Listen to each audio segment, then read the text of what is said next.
Still, it's pretty hard. Okay. We'll do it live. Okay. No. We'll do it live. Fuck it. Do it live.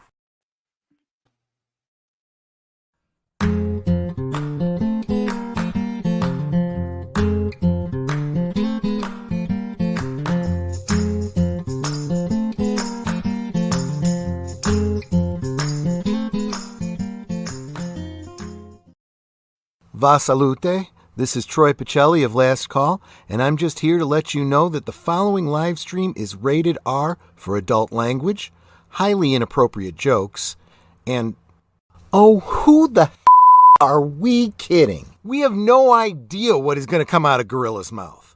Viewer discretion is advised.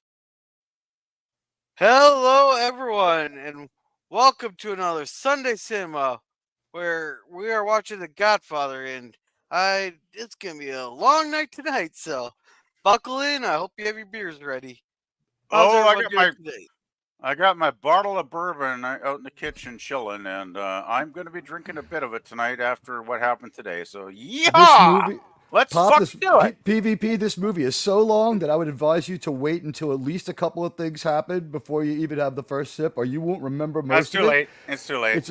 All right. Well, he's already seen this one. Hey! I've watched Godfather probably 5 or 6 times, so I'm good. And I will try not to interrupt the stream at all with any unnecessary commentary. No big deal. I was just going to say, even though he doesn't know the story and I have committed to not spoiling it, Gorilla has seen this entire movie in memes. This is the most memed movie that I could think of, yeah. Yeah, I wouldn't be surprised, actually, Tig. Yeah. But anyway, anytime Gorilla is ready to enjoy this masterful piece of filmmaking. Well, let's say hi to everybody in the chat first. Oh, good idea. And welcome to the Phantom Boomer Explorers. He goes, hello. Hello. And welcome Hakeem and Chief Judge Finity. Welcome. There, I got the link there at the top. If you want to watch along, there's the Cosby link there. So we could also put it on the screen, I suppose. Even though I'm not streaming to Twitter. Yeah, I see like 4 of us are already prepared with beverages. Well, I got a pop here. I wasn't planning on drinking too much here. I haven't really drank. I got my pop too, but poppy. I haven't really drank since I got almost passed out on the stream during that fundraiser. Hello, Miss Extine. Hello, Suzanne. Yeah. Hey, Suzanne. Welcome. And he goes, Phantom Booper? Did I say the Booper? I think you did. No, you said something else, but yeah. Booper's close enough. And everybody's saying hi to each other. Yeah. Is it playing? Okay, well, are we ready? The sooner we get it says it's playing. 30 seconds in. Okay. There we go. Might start with an overture. There might be a 5 or 6 minute pure musical overture, depending upon what cut of the movie. Unless we're seeing young Don Corleone walking through the wastelands of Italy. There we go. Mario Puzo's the guy. Is that the writer, the director? That's the guy that wrote the novel, Gorilla. Here's the deal. Mario Puzo wrote the novel. He's from Long Island, New York, and/or Queens. He spent both parts of his life there, but he's from the area. He knows the area real well. He writes about areas that I know and hang out in, I grew up in, and he's co-writer of the screenplay, but the real screenplay is Francis Ford Coppola, who excels at that stuff. Okay. And of course, Coppola is very good friends with Martin Scorsese, so you know where that comes from. Okay. I have no idea what you're talking about. No, they got real dark lighting in this. This is weird and does not seem like the Godfather movie I'm familiar with, which starts with a wedding.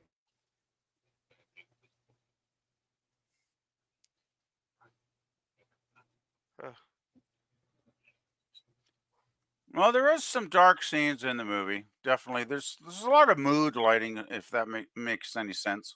Oh, I thought maybe they forgot to pay the electric bill.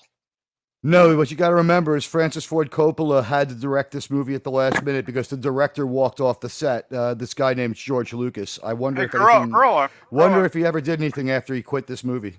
Can you turn? Is there any way to increase the volume? Because the volume is a bit low. Only thing I can do is find a different source. Have you tried This is cranking the it up film on where your? the dialogue actually does matter at times quite a bit. Turn on the captions. Yeah, turn on captions. Captions never work on this because they're always 10 seconds 10 minutes off. behind. Yeah, because that volume, that dialogue is I can't hear it basically. It's so okay. low. Let me see. And since you have not seen the film before, I kind of want you to get the dialogue. It's, dialogue you know what? It's really coming good. together. The view, if you're watching the Cosby, I just saw it sort of come together. It still freezes intermittently. You're not going to get an Academy Award-winning director's version of this, but it's probably going to be. It looks like it's settling in. I can't. It looks tell. okay, but the dialogue, it's the sound. Remember, everyone has a heavy. I've got my sound cranked up max, and it's still low. All right, just a second. I think another source. Yeah, that's me, Suzanne. It's Admiral. You know what? Everyone has a heavy Italian accent and a heavy New York accent on top of it. These people talk all fucked up. That's not going to help.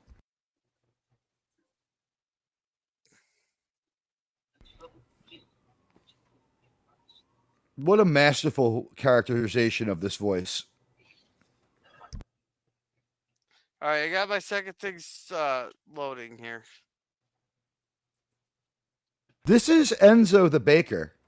I'm sorry. This is the funeral home director. He owns the funeral home in the Don's old neighborhood, and his daughter was attacked by a bunch of lowlifes. And he's like, Don Corleone, would you please kill the people who did this to my daughter? And he's like, why? All my life, you never paid me protection money. You never kissed my ring, and you never even called me Godfather. If you'd done that, I would have killed them last night. But since you didn't, we have to talk about your lack of respect. Yeah, and then he tells him to fucking be a man or something, right? And shortly after. Oh no, that's coming up. That's coming up when he deals with the Frank Sinatra type character. Yeah, Johnny really Fontaine good. It's a speech that every one of us wants to give every actor. You want to grab Mark Hamill and give him the same speech. Is this what Hollywood did to you? Look at you. What are you, a man? You're like a woman. Stop crying. Be a man. Okay, that's it. Yeah. F4 UHD's not working, so.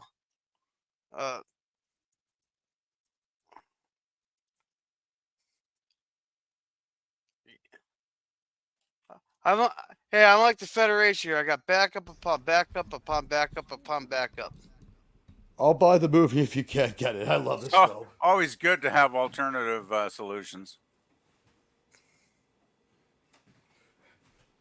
Like Unlike a simple Twitter, relocation. Which there's no alternative to, unfortunately, because if there was, I'd fucking just go there. But oh well. Let's not talk about that. It's just going to make the wrong people too happy. That sounds like a song. That should be a song. It's a song by a band called MER. It's by MER. It's the opposite of Shiny Happy People by REM. Oh yes, we got that right. Oh yeah, I would buy that song tonight. I really would. All right. I got this one maxed out. So. Wow, Paramount, they must make good movies. This must be a good movie. They make Star Trek. Yeah, they used to make great stuff. Well, this movie was the last movie cited by George Lucas as a sleeper movie in the true sense of the word.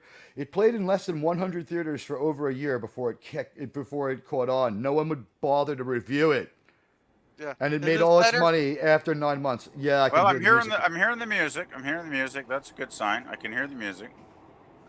And I think the music is a bit mellow at the start here, so. This is his force theme. If it's playing soft, it's because he's at rest. If it's playing loud, he's in action. This is such a great theme, though. It really is. Oh yeah, it keeps recurring too. I believe it's good content. I like the Godfather graphic there with like the puppeteer pulling the strings. It's like that's pretty much what a Godfather is, and a great tattoo that 1/3 of all Italians have. There he goes. That's better. That's much by the better. way, definitely better. By the way, notice he's talking about America. Like these guys think they're true red-blooded Americans. They consider themselves patriots. Yeah. Have a good night there, Suzanne. Oh, good night, Suzanne.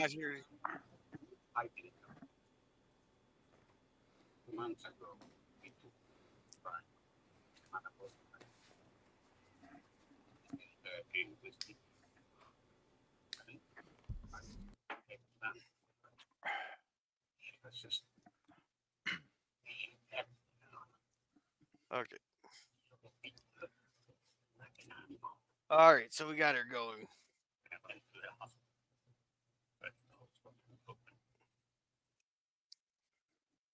So apparently, someone beat the shit out of his daughter. Yep, basically that's it. It's the Undertaker's daughter. This guy's the Undertaker. She would not wouldn't give it up. satisfy them sexually. Which is a lie. It just got rough. So was it consensual or was it surprise?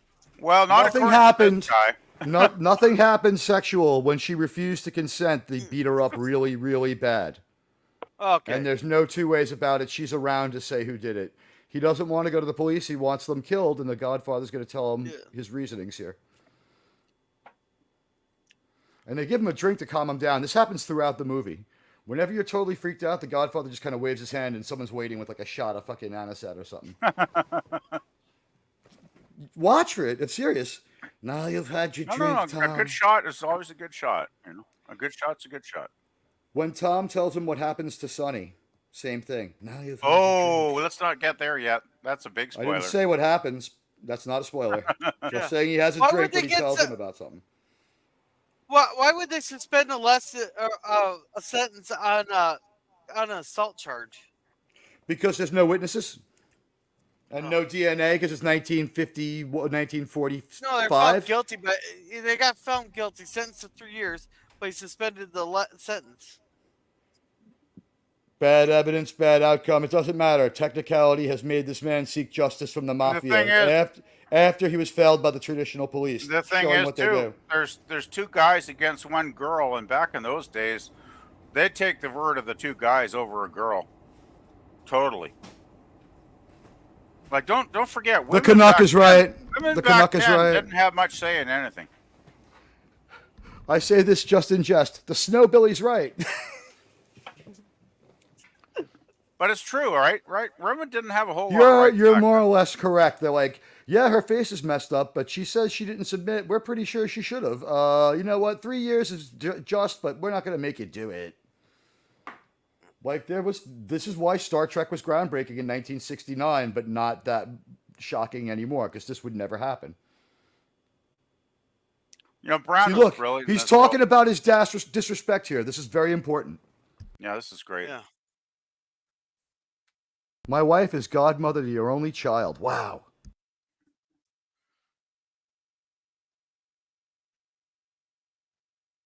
Mm-hmm. So he only wants him when he needs him. Wait till you have to hear this, and then this is absolutely him defining himself.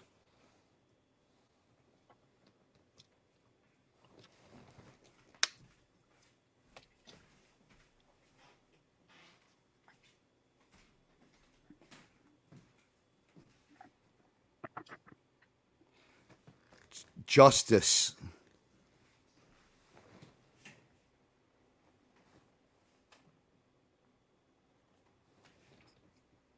Yeah. He waited for the day that he can't refuse a favor. He's not allowed to refuse favors today. See?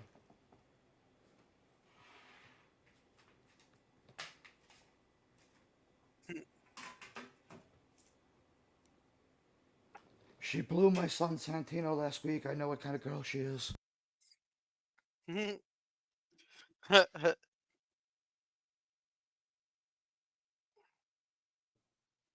I love that he has a great cat there that he was stroking. Very cool tabby cat. I want to make so many comments, but I bite my tongue. He just tells him right now, if you had just stayed in line and respected me, you'd already have what you want. I would have had these guys in the river by now. But no, you were too good for me. Yeah. Oh, My computer shouldn't die anymore because I got a new cord. Yay! Did you see how he's making him? He's like, tell me you want me to be your friend. He's like, please be my friend. He's like, kiss my fucking ring, you loser. He's like, let me kiss your ring, please. Yeah, it's like I'm a kiss my loser. ring and anything else you want to kiss. He's expected to at least offer it, but yeah, the Godfather doesn't want any of It's that. like He only likes kiss Mrs. my ring, kiss Godfather. my ass, kiss anything. Like, yeah, then we might have a starting point. His strength and Yeah, his you can weakness make is that do what rain. Oh, his biggest strength is his biggest weakness. He's extremely loyal to his family. So he's not even gonna, he's like one criminal who probably didn't cheat on Mrs. Godfather ever. Yeah. One thing I learned. Yeah, one thing I learned from Suzanne was the cat was a stray, and before they started filming, he brought the cat in and started stroking it, and loved it, and so they kept it in. It was improvised. That was cool. I don't think after they watched him stroking the cat behind the chair, 13 years of Bond movies were lost on them. They were like, this looks badass. Plus, with the name Corleone, it means heart of the lion. So of course he has a cat.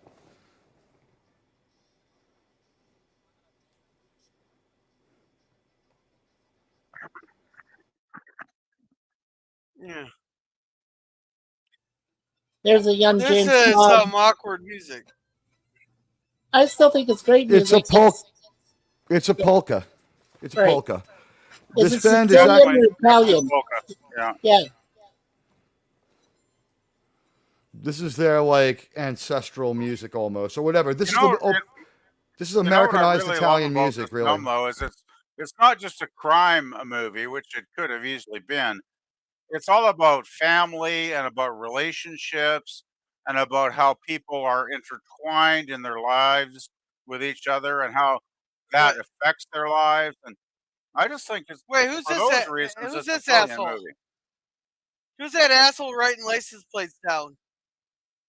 I think he's an FBI man. FBI.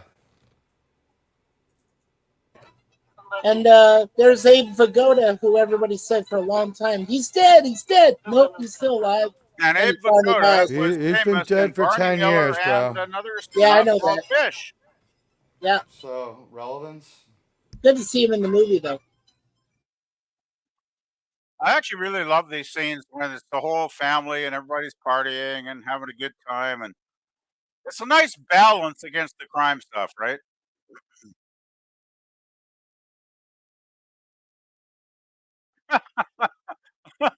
Good job. Good job.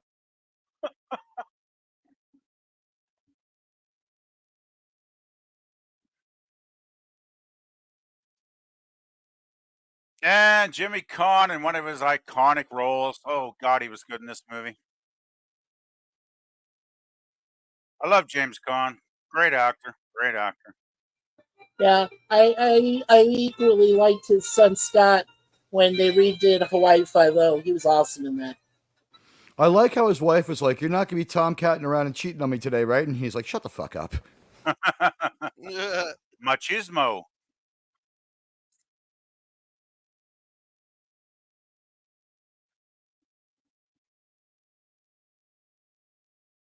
That just tells you the quality of his help, right? They're like, I wish it wasn't the guy paying me his money, or I'd steal it all. There's like $300,000, or like $4 million in today's money in that envelope. We're gonna see a senator drunkenly stumble out of here. That's why the FBI is writing down people's license plates. There's like the mayor is there, the governor's there, the FBI head is there, and they're there writing down license plates, finding out they got nothing to work with. J. Edgar Hoover doesn't die until 1972. The mafia does not exist officially until the government says that they really are real in 1973. They're like, listen, Hoover was a little bit wrong about a few things. He was weird. He dressed like a woman. We didn't like him, and there is a mafia. Talk to you guys later. And the whole world freaked out on them. And we just got a picture of Good. Robert Duvall. This is a good Young sunny, Robert Duvall was good in there. sunny moment here. Good sunny moment.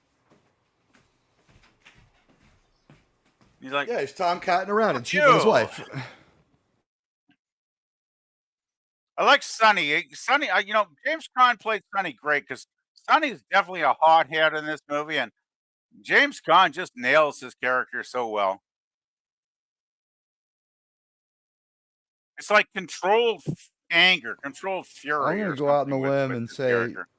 I'll go out on a limb here and say, like, even though he's great, he may be just, on the same par. Like, everybody's performance is great, including someone like Connie, the sister. What the fuck is her name? Francis Ford Coppola's sister, Talia Shire. She's fucking great as a bitch. And like with the whining and the screaming, like, you killed my husband.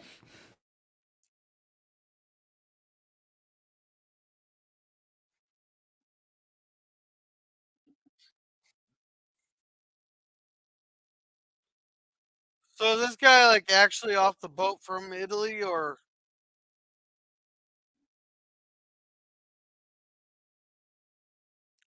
What's that, girl? You're a bit Believe low. this I is the most dangerous couldn't hear it. person in the entire story. This is Bobby Duvall, and he's the consigliere. He's a lawyer. So if you give a kill order to him, he can cite attorney-client privilege, relay the hit order, not have to say what you told him or who he told it to, and the mob boss has no evidence on him. That's how it's done. yeah? So Johnny No, but Fontaine is about to show up. Yeah, This is but Michael. Is that guy like, is that guy authentic right off the boat from Italy there to have that accent? Who? The Godfather himself? Yes. Yeah. He's off the boat as like a 12-year-old. The thing is, he didn't Yeah. talk much at all in either language till he was like 25, and he didn't commit crimes until some criminal took his job. Yeah, he got off the boat years before, but yeah. He gets off the boat in the first year he's off the boat. He has to stay on the island until his whooping cough goes away, so he doesn't talk to anybody. He's fucked up in the head from that experience. The beginning of the book is the second movie. We're dropping into this story halfway through the book. What was that island called? I remember they used to quarantine people there, didn't they, Tig? Ellis Island. Ellis Island. Yeah, That's Ellis the one. Island. Ellis Island.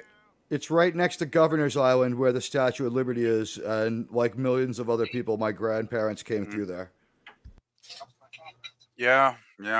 Ellis Island. I remember now.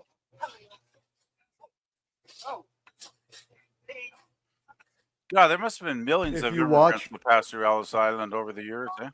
It's an amazing museum tour, and if you watch the second movie, the Ellis fuck, Island that'd be parts cool. are the Ellis Island parts of the second movie are filmed on Ellis Island in the rooms on Ellis Island. So when you go to That'd be Ellis awesome. Island, Even when as you a go to Ellis Canadian, Island, you'll know your way around. I visited parts of the U.S. over the years and enjoyed it, but there's still plenty of things I would like to see eventually someday if I get the chance.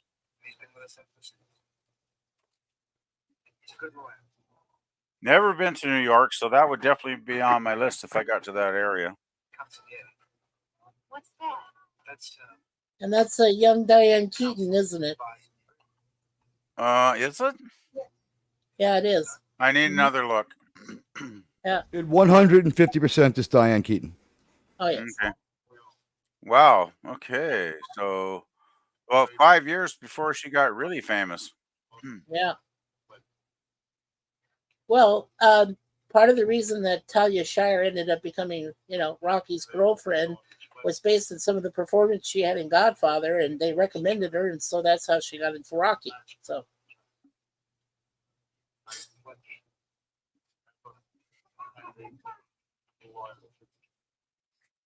Yeah. As true as that might be, I don't see how that would get her the acting from this movie would get her the role as a mentally challenged person who has a shyness complex. In this movie, she's a loudmouth criminal genius who can't calm the fuck down. Well, that's why she's so multi-talented, Teague, and diverse. Loving the music.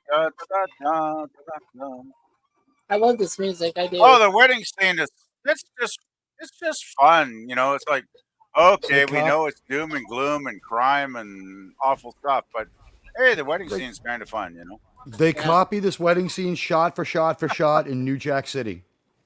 Oh, really? Yeah. Yeah. It's great, actually. Wow. I like it. Okay, which of those girls at the table would you want to bang? The one in the pink is banging Sonny. Stay away from her. That's why she was doing that thing with her hands. Oh God. Sonny has to tie it to the side of his knee so it doesn't knock around when he walks. Oh man. Kind of what the book says. Oh God. You're watching one of my favorite movies that I watch 6 or 7 times a year. I'm made off one of my favorite books that I read once or twice every 5 years. And clap, and claps. Yeah, clap, clap, clap, clap. You know what's funny is whenever you see people clapping their hands in a movie, if they're actually on mic, they dub it later because microphones hate clapping. Well, this movie's definitely got the clap. Bad joke, bad joke. Yeah, that's a lot of clapping.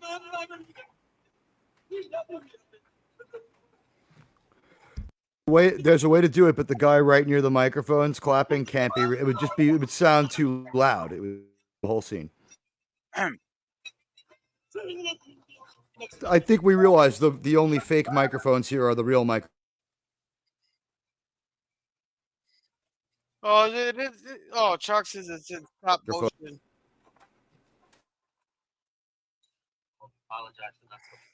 Is it playing good for you, Gorilla? It's a little bit choppy here, but as long as you're enjoying it. It's playing good for me, but I'm the source holder, so.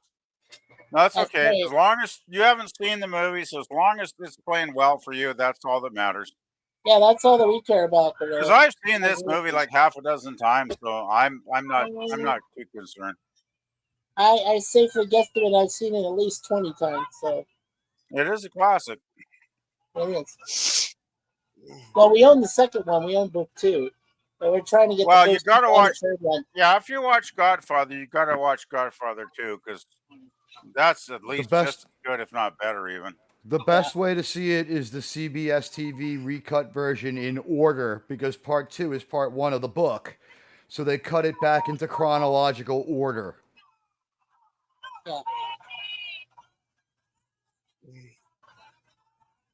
And I don't know if we mentioned him already, but I do love Robert Duvall's performance in this too, along with James Caan. Oh yeah, Duvall's great. He's the lawyer, right? Yes. He's the conciliary, and Yeah, he's also you know what I adopted. like about Duvall's performance in this movie is, as a lawyer, he's trained in the legal system, so he knows the ins and outs of what you can do and what you can't get away with. But I just love he's so understated in most of the film, right? Like He doesn't he know does seem what like a lawyer because he's he just doesn't. the background, right? He's actually one of the most warlike people in the entire family, and his advice is always to go kill people. But I But would he's just want to very say understated, I think. he doesn't know how to act because he's not a member of the family. He's Don Corleone's unofficially adopted son. He was an orphan in the street like Short Round. He was an orphan in the street like Short Round. The Don took him home, and he's lived with them ever since. He doesn't really know where he fits in, but the Don trusts him implicitly and sent him to law school so he could be the conciliary. Yeah, yeah, he's the adopted son. Yeah, yeah. And as his career got, And we love Al Pacino. And Al Pacino is so damn good in these movies. You know what I love is his character at the beginning of the movie. He does want nothing to do with the criminal structure. He wants to have his own life and be separate, right? He just doesn't. Right now, he does. Yes. At this point in the movie, he has served in the Marine Corps for the duration of World War II in the Pacific, and he doesn't want anything to do with the family. He wants to go into like regular life. She's a teacher. He's thinking maybe he'll be a teacher. Yeah, and he's basically a straight arrow at this point, right? Like at this point, he's rejected how the family acts, and the family has tried to keep him out. They don't want everyone in the family. They want someone to be real.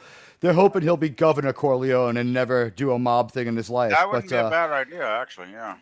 Cuomo's tried it. Anyway, the point of this is that he just explained that Johnny Fontaine, who is actually Frank Sinatra singing right now, couldn't get out of his contract to be in a movie.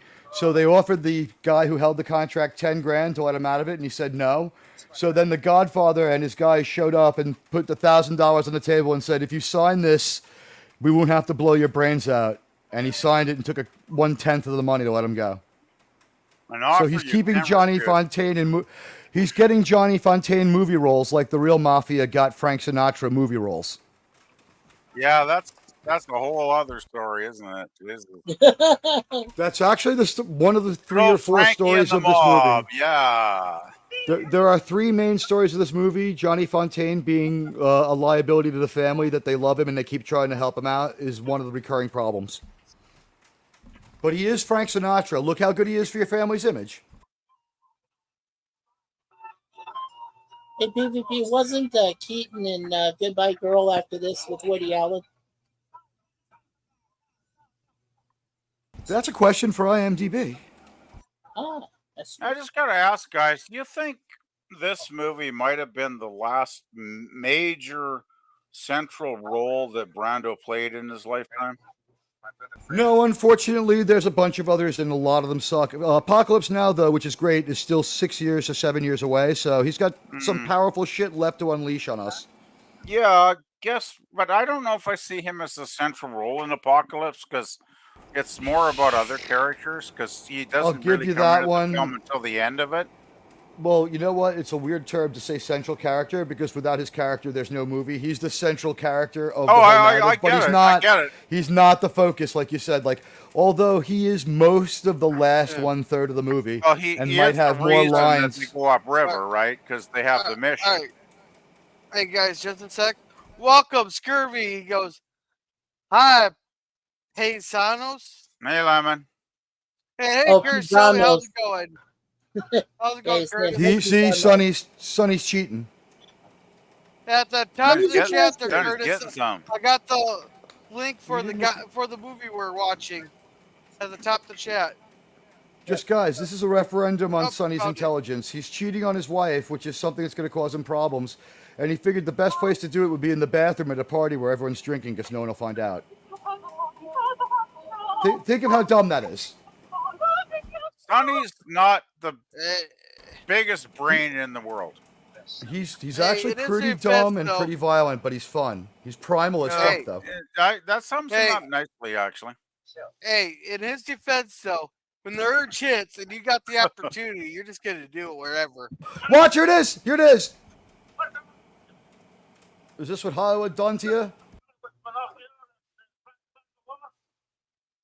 Somebody's got total audio bleed of everything. Not me. I got my headphones on. I got headphones on. Headphones on. YouTube sound dead. It's not me. Oh, got the buffer. It's actually a good thing you're buffering while we figure Oh, out no. who the hell is bleeding. Well, how's I that hate to perfect sound. timing. Yeah, I'll Even give you honest. the video it's was embarrassed about bleed over in the sound, so it says, "Fuck this." I'm You not know gonna what? film It was actually fortunate because it was like going on for 2 seconds. And I want to say, it's we're very in this possible far. that it's only possible that I heard it, because we do know that once we're in StreamYards, we don't know what the hell's going on. Is this where we were at? Let me I thought we look. were at 32. Well, Let me it's look. 29 minutes. Re-rack it No. re-rack it back 2 minutes. Yeah, I think you got to go back back a to- bit. go back to you 26 got- minutes. Definitely, yeah. Don't watch this. Don't watch this. You got to go back. Oh, for fuck's sakes! You Don't watch missed this scene. most of the meat of the movie. I would go back to the This 10-minute is one mark. of the critical scenes of the movie. This is a legendary scene. This will ruin it if you you It got to go won't ruin back. it. There's actually 40 legendary scenes, but this is one of them. Yeah. Yeah, you don't want to fucking see this without the setup. You're at about 12 minutes. No, we were further than that. Were we? Well, you're in the wedding. You were in the wedding, and James Caan was getting banged in the James Caan was bathroom, in- and James that was You're Caan- around- about 24 minutes, 30-ish seconds. Thank you, Jerb. So you should be good right there. All right. Yeah, here we go. A month ago, he bought the movie rights to this book, a bestseller. This is Johnny Fontaine crying to the Godfather. He's about to get slapped around. The dialogue's a little behind. That just happened, and now everybody knows that Sonny's cheating. Yeah, so I double checked IMDb, Oh, and yeah, it was in Annie Hall with Woody Allen 5 years later, 1977. It was Annie Hall, wasn't it, when she became a big star? Oh yeah, She's probably a big star starting with this movie because she's bigger in the sequel. She has a bigger role in the sequel. and they start working on a sequel right away. Back in a day where people made mess of this is great. What's the matter with Same age you? as my mom. Hey, PvP. She's the same age as my mom, 78 years old. Well, there you go. Yeah, there you go. I honestly I want to take just the part where he slaps him and says, "You can act like a man. Is this what Hollywood did to you?" and make it like video for my channel. Whenever anybody says something really like male feminist or something, it's like, well, "Act like a man." Oh, come on. Oh, come on. Son of a bitch. So Yeah, I we know still got like 2.5 hours to go. Oh my god. Oh, We're shit. here till midnight, aren't we? Get this going, man. This ain't going down. we're going to play this, damn it. Play it. Fuck it. Fuck it. Let's do it live. Fuck it. Yeah. Oh, crap. Oh my god. I feel sorry for some of the people watching this in rewatch and they're going, what the hell are these fucking guys doing?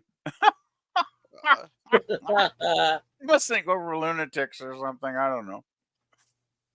Hey, Guys, I listen. I have the movie. Do you want me to put it on in my theater and give you the link? don't I have you as don't I have Whatever you as Gorilla wants to do is up to Gorilla. I own this movie. Here, Teague, I have it on Paramount Plus too. here, I got you promoted to an admin. Okay, so give me a second to fish it up and do all the things that I have to do, and you guys cover for me. I'll be right back while I get Oh, this we movie love to started talk. up. We can talk. That's a 24-minute movie. I know, that's why I'm muting the site. I'll be back. Yeah, that might be the only solution because, geez, man, it was playing fine for a while there, but then it started screwing up again. Well, See I if mean, you the movie See is if you, over if 50 you want years to try old. continuing though, Gorilla, go for it. I mean, I don't care. Like, I could try. Up to you, man. I think you only have 6 things into the chat there if you want to go through them quickly, Gorilla. And hey there, Pickles. Welcome, welcome. Okay. Nailed it, Jay. Hey, LDG. Well, And Curtis thank Selby. you for Hey, the update Curtis. today, Pickles. Thank you for that update. Yeah. Good to see you, Curtis. And yes, Miss Suzanne and Fandom Boomer and yeah, the guy from New Zealand.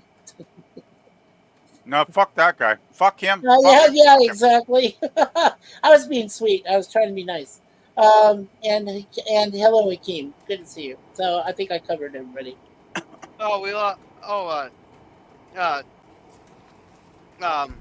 I'm almost done with the little operation. I am now just putting the Cosme link together.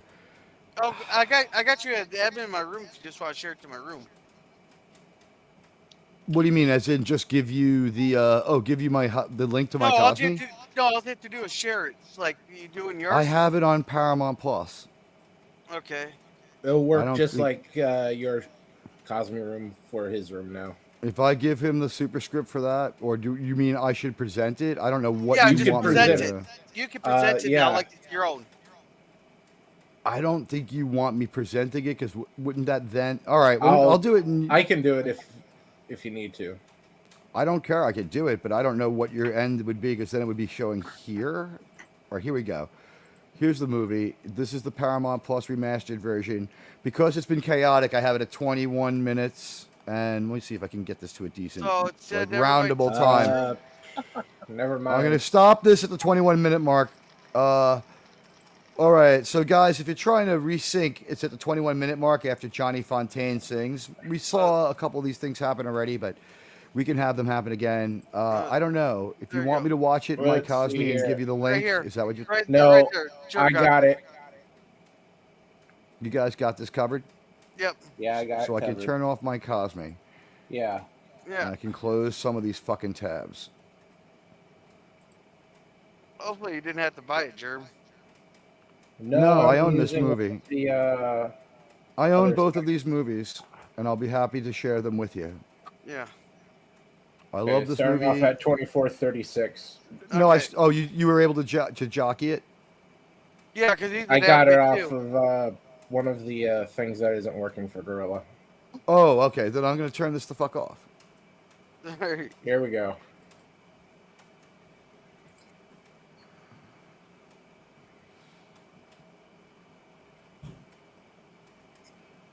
Thank you, Jerm. I'm gonna make him an offer, Ken. Hey, LDG, you're an admin too, aren't you? This now looks beautiful. This is a great version of it. Way to go, Germ. No, LDG's other counter admin.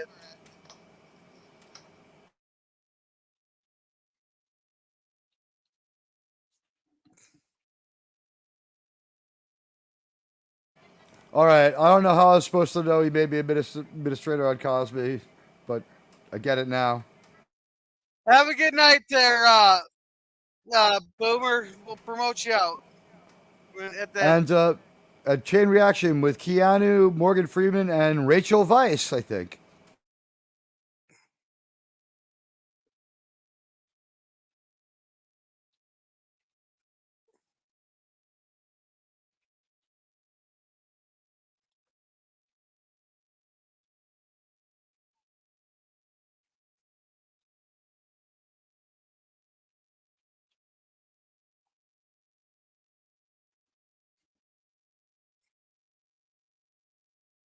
Just point out that it's only like 1945. Commercial air travel has barely been established, and a Don has enough money to peel off for a fucking airline ticket 4 hours from now. It's like a year's wages for a normal person. Yeah, I gotta say, this looks fabulous. Definitely much better quality than before. It looks beautiful. In general, this isn't the most well-directed movie. It's just that this guy's the story's really good, and he had a good cinematographer, and he didn't take a lot of risks. FFC doesn't like to direct. He'd prefer to merely write the screenplays. Yeah, but in spite of all that, it still worked out to be a fabulous movie. I'll ask again, does anyone think this movie would have been better if George Lucas had stuck around? Could you imagine no. George I'm glad he Lucas as fucked Godfather? Yeah, it would have been a mess. I think Lucas would have fucked it up. You know what, though? He learned from watching his friend's movie. He's like, every character had theme music. I like that. I've never been a big fan of George Lucas. I mean, that might be heresy for some folks, but he did a few great movies early in his career, but seriously, He's walked off better movies than he ever made. Revenge of the Jedi, I just said, okay, I'm done with him. He's walked off more good movies than he's made. He walked off Apocalypse Now as well. But that movie then goes into hell for 3 years. Yeah, that's a whole... They were filming it every day. It's as good as the movie itself, in a way. It might be better, yeah. Heart of Darkness is a great documentary. Yeah, it is good. Nice music, though. I gotta say, nice music here. Very fitting for the period it takes place in, too.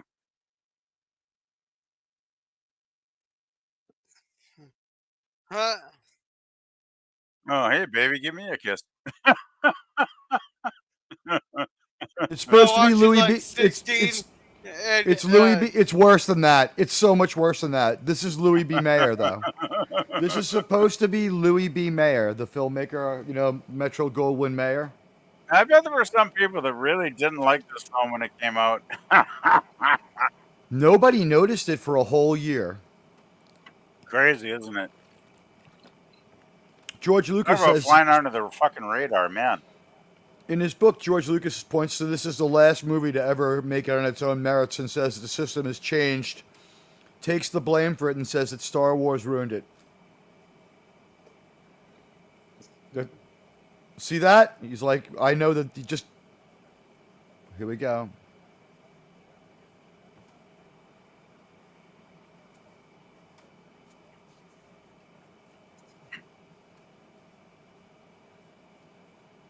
This guy's pretty racist. He's got everything but what I am. He must have he's got a textbook of racist slurs in his back pocket, I'm guessing. By the way, I love that line from the producer. He's just like, I know every big lawyer in New York. Who the fuck are you? And he's like, I only have one client. And he's like, that statement. He like looks at him. He's like, I've heard about lawyers like this kind of a look. That's the guy. This is This is the Hollywood compound where the Louis B. Mayer type lives. Hello, Spanish Christian veranda. Carpenter. Hey, Christian Carpenter, how's it going? I got the Hello. Cosby link at top if you want to watch along. So they checked him out. He comes back as somebody not to be trifled with, so he has him over. See, here we go. Why didn't you tell me you walked for Corleone? I thought you were trying to blackmail me. And now he's scared. Now we're talking about drinking again, so things are going to get deadly.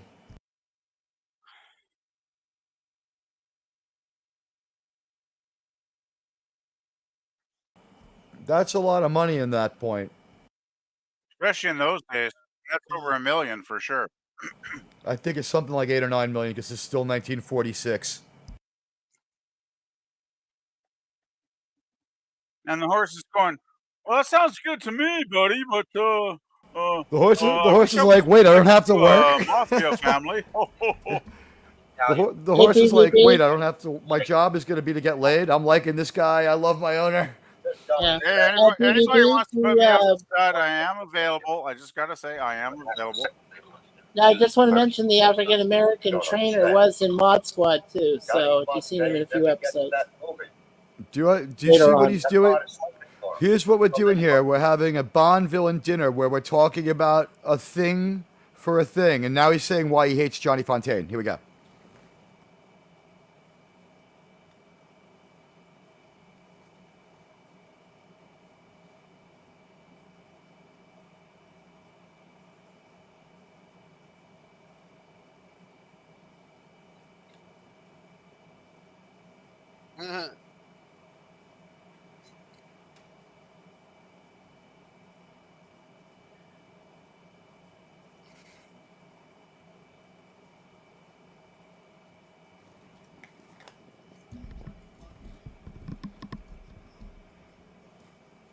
I love that.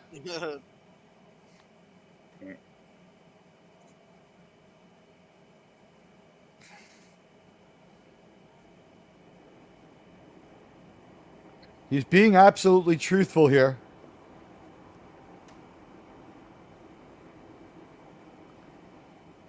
That's right, I heard that story.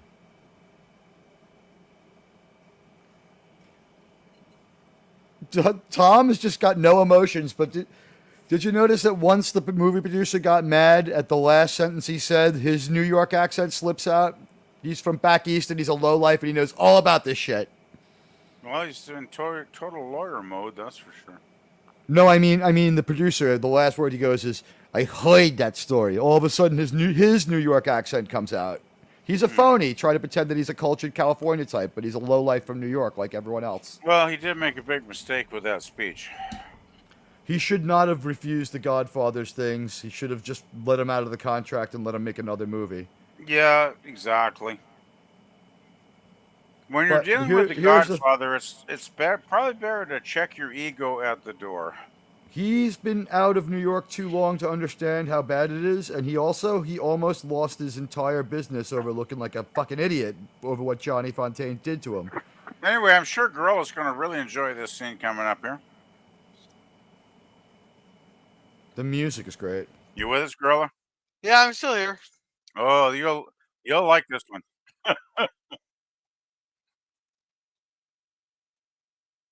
Is that blood on his blanket? No, just wait. Just wait. Just wait.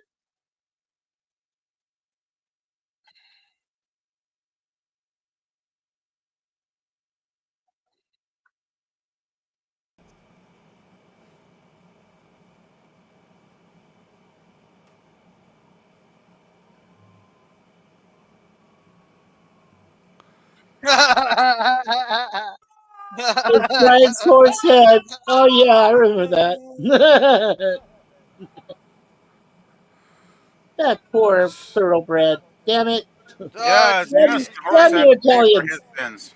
Hey, Germ, do you know this person? Mike Cerrone? No idea who that is. Don't. Mike, can you put something in the regular YouTube chat? Don't let him on, Gorilla. We've been down this path before. Because we've been having problems with the last 3 people I let on I did not know We had dick people show up. Yeah, I don't need to see somebody showing Because their we balls actually off, know who they are. Do you know Don't Michael Cerrone? ignore them. Ignore them. Ignore them. Oh, I Continue don't to know who ignore he them. is. He could be all right. I just don't know him now. Look, Isn't that the if they're Yankees' not a third baseman? regular, Okay, Isn't it's Mike they're not a Cerrone the regular, 77 Yankees third baseman? if they're not a regular in the community, I would just say sorry. This would look like a rotating gift. I just wouldn't. Please, no. Well, we might have to restart the stream if what I think's going to happen might happen.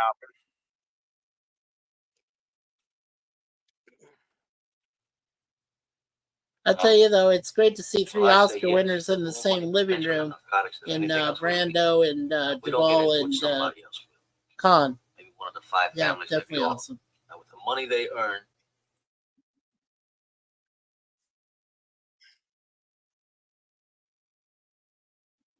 They're all ask.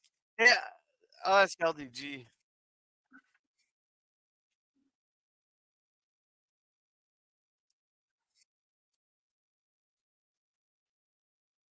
Just so everybody knows, James Caan does not have an Academy Award.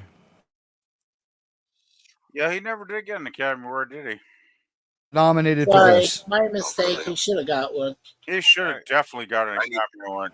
I I think would he give him one for Thief. I thought Thief was fucking amazing. The problem is the movie sucked. The problem with this is the people for best actor that year were him and two of his co-stars and like someone else. You know what I mean?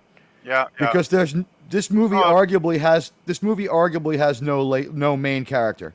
Sometimes there's just too many nominees in a year that are good. That's the problem.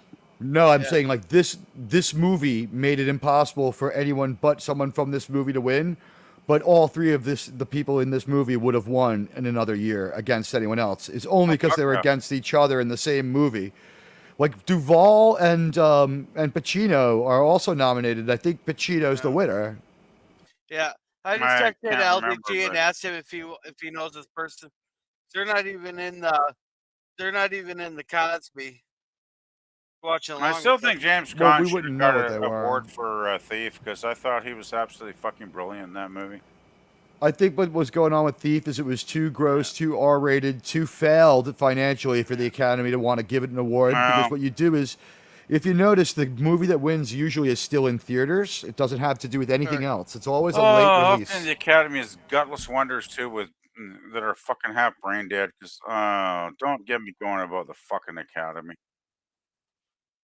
By the way, this is the Turk. He's talking to the. There's a major business proposition here: is to sell heroin for the Turk, Salazzo. Oh, hey, Bill. Yeah, Mike says he's from New York. There, T.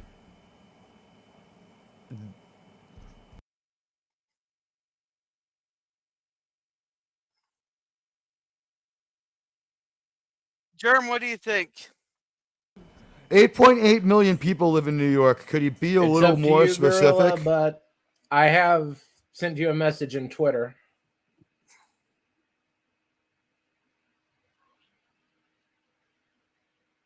He's only a couple months. I have sentimental weakness for my children, and I spoil them, as you can see. Talk when they should listen. Well, Duvall is 93 years old and he's still breathing.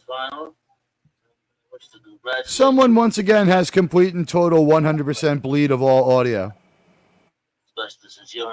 I got my headphones on still. I haven't changed any settings. My computer has no sound, and I can only hear it through my headphones, so we know it's not me. Definitely not me.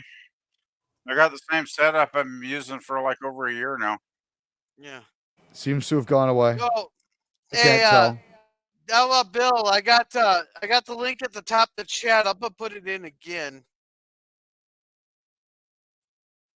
For Cosby.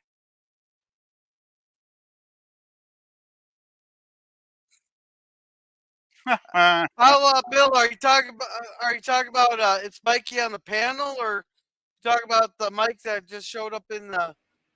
It's Mikey on the panel for the bleed through. Oh, okay. Mikey, once you got that fixed, let me know in the private chat, and I'll unmute you. That's a copyright strike and the end of your channel for doing shit like that. We have to be careful. This is great. This is Yeah. Luca Brasi. Not Luca Brasi. It's Luca Brasi.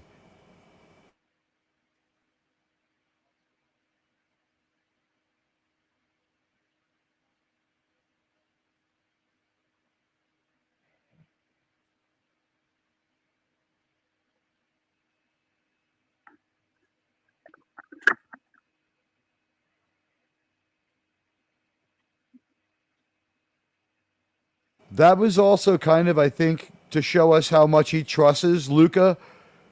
He would never say that to anyone else. He would tell Tom Hagen to tell them.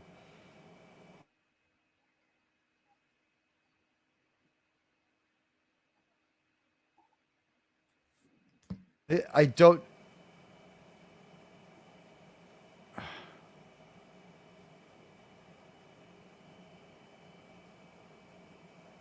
All right, Bill.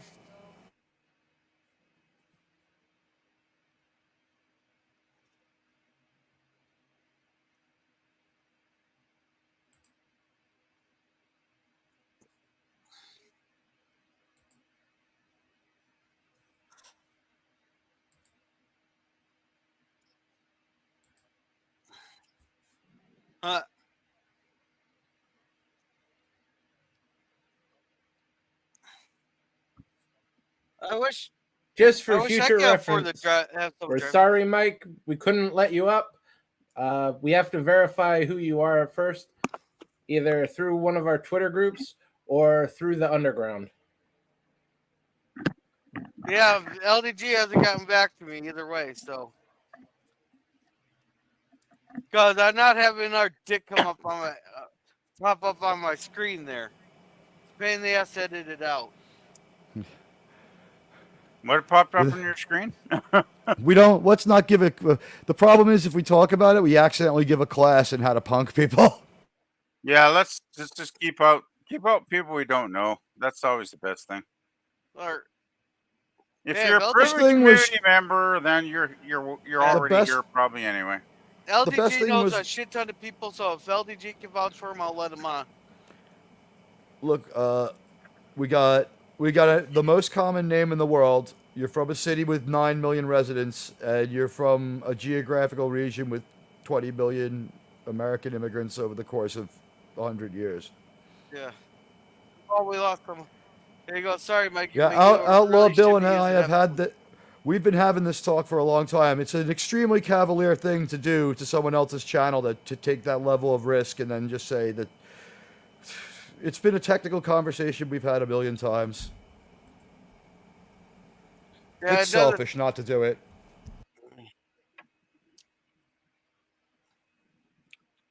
He's not even putting anything in the private chat, even so. $50,000—that's a lot of money in '72. Absolutely.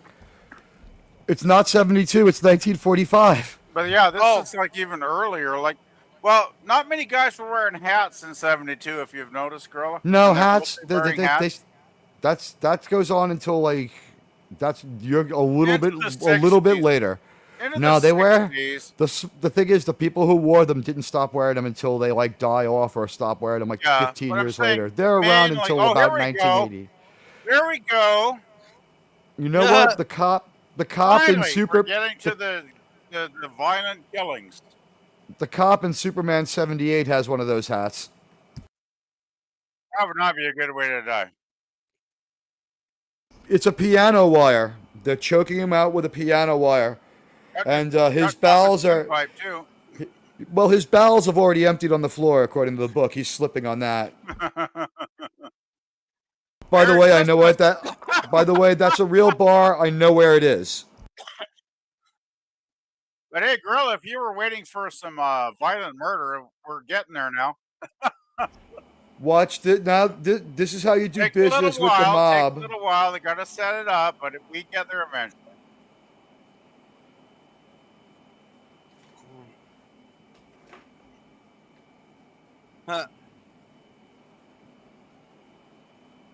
Oh, there's Santa and Mrs. Claus dancing.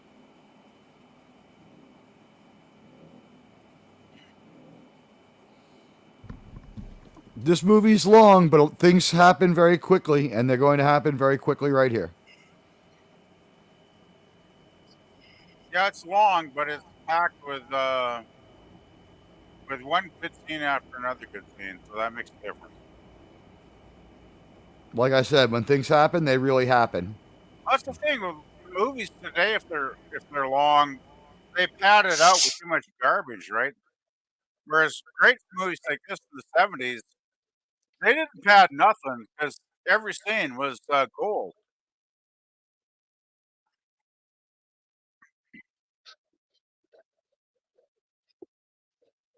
Oh,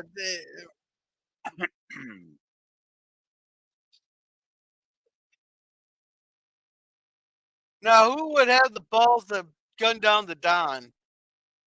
He just turned down that drug deal. He just turned down being a drug dealer. It's Salazzo, the Turk, and the Taglias did this, and it had to be signed off on by all other 5 families. And look at Fredo, who's supposed to be guarding him. He doesn't get the gun out of the holster in time. He drops it on the ground. He doesn't get a shot off in anger. And Yeah, he's he just fucked sitting up there. pretty bad. Hey, He you also would should fit- be calling the ambulance right now, and he isn't. He's a Yeah. fucking idiot. Yeah, Hey, he's in pretty God- useless. Pretty useless. In Godfather 2, you find out it's the Don's fault. When you see that baby that's crying, and instead of getting into the Yeah. hospital, they're doing voodoo, that's Fredo. Hey, Fredo's dumb. no, that guy is supposed to be guarding him. He would fit in perfectly with today's Secret Service. He's too tall. Yeah, he's a pretty weak John link. Gas- To be guarding the John Gas- Godfather, he's a weak link.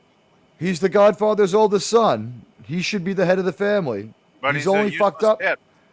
He's because when he had measles as a kid, the Godfather didn't take him to the hospital. He had a voodoo ceremony instead. It's in Godfather 2. Oh God. Oh, here we go. Here we go. Here we go.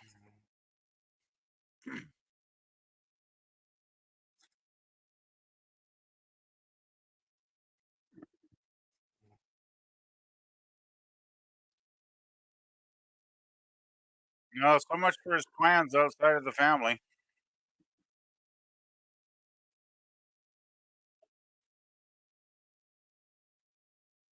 It's really great though. I mean, it takes like what, almost an hour for Pacino to fucking really start to become a major character in the movie. But once he does, it's like, yeah, really good.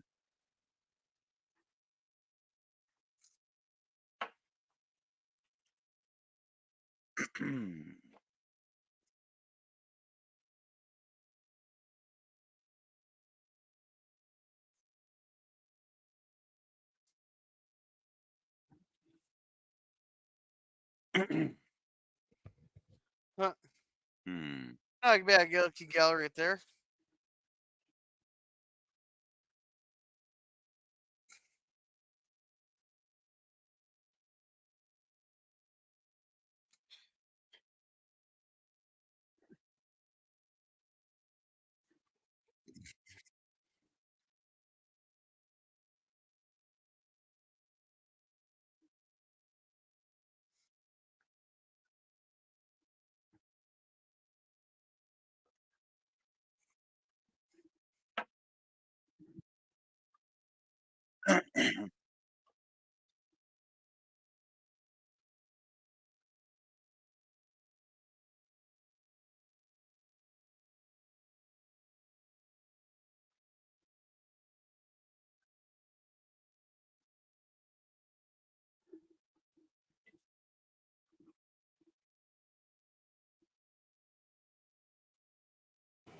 So we had one bodyguard call in sick, leaving just Fredo. And while that happened, did everyone else see the shadow of the boom mic with the microphone go across the wall in a huge production mistake? No, I didn't catch that. The thing is, even if I could forgive production mistakes in a movie this fucking great. That was Coppola's sister there, was it not? In the scene with the baby?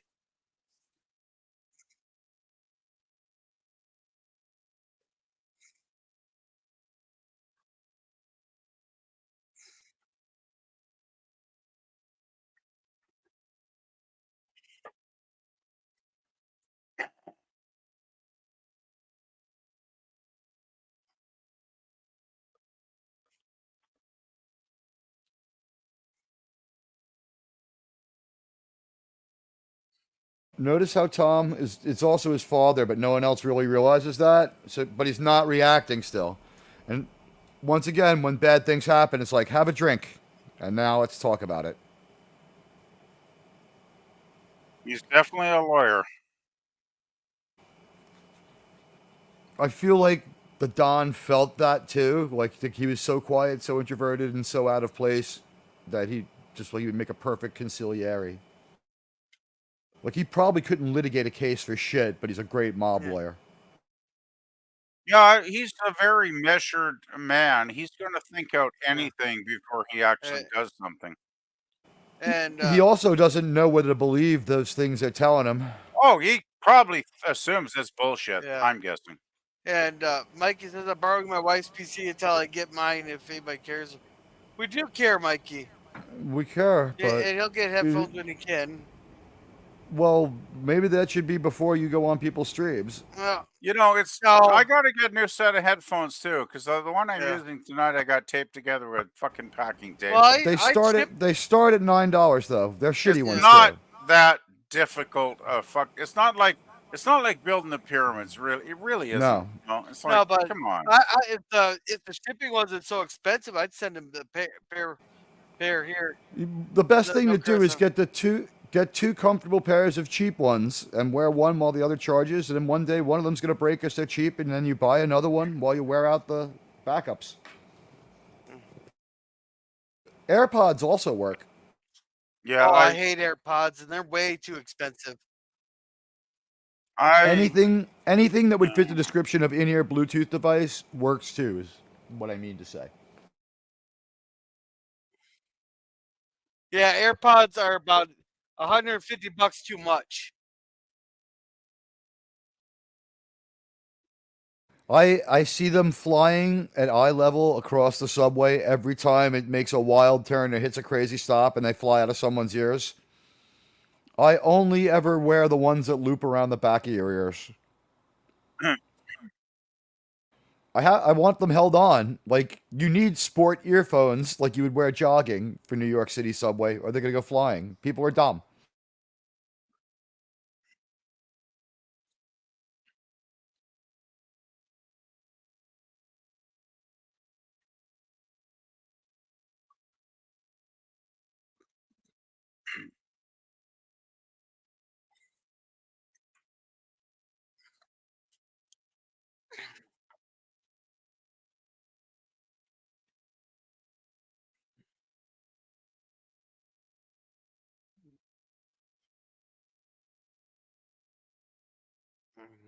What we're seeing is the Don's Long Beach, Long Island home.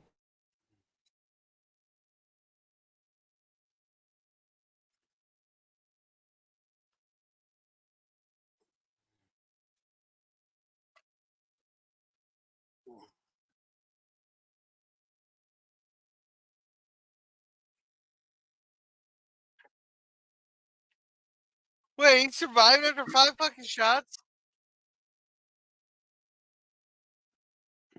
He's Vito Corleone. Of course he survived 5 shots.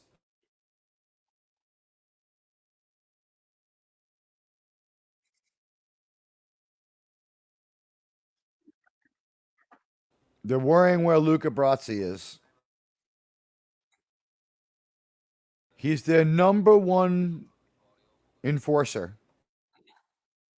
Yeah, now they're all trying to figure out where the chips are going to fall if he does pass away.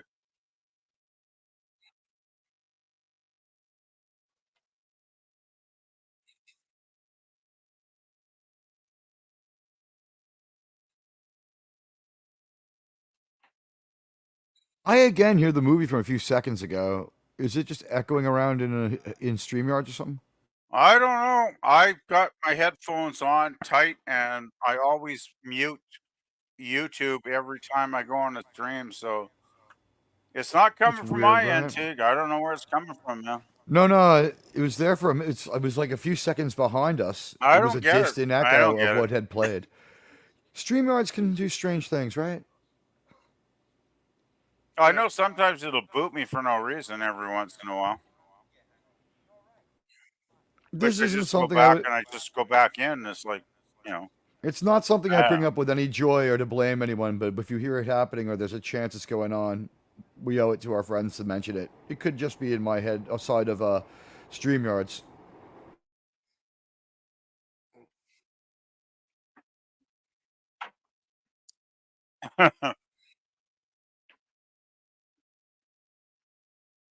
Which does not mean we did not all hear the bleed earlier. But see what they're saying here? They Actually, don't I want didn't hear Mike. anything tonight, but that's on my end. I don't know. All right. They're planning to retaliate, and the first thing they say is, "Let's make sure we keep Mike out of this." So Al Pacino's character, they don't want him involved, even Yeah, though they're he's an trying to keep experienced. Mike as an honest outsider from separate from the family's He business, right? But he turned his back on the family when he joined the Marine Corps. they still respect him because he's still family. They respect him because they supported the war and supported the U.S. government and worked with the U.S. government during Well, the war. fuck yeah, he did his fucking duty, right? And they also work with the government during the war. You got to respect, somebody that does the service. During World War II, the mafia worked with the U.S. government. Oh fuck, I'm sure they did. Because then They the Yahtzees would have been really bad for business. Here's the thing: they had an existing network of they had an existing shadow government already in place in all of Italy that had violent enforcers ready to go. That'd The make an mob just jumped. interesting movie. Lucky Luciano was allowed to move to a luxury cell, and at the end of the war, they said you just can't come back to America. He made like phone calls all day, every day on behalf of the government. And they're like, "You want some cigars, Lucky? You want some booze? Just call your friends in Italy and tell them to help these American pilots who are down." And he's like, "I'll do it." It's like in The Rocketeer. I may not keep an honest book, but I'll be damned if I'm going to turn my back on Uncle Sam. It's exactly that.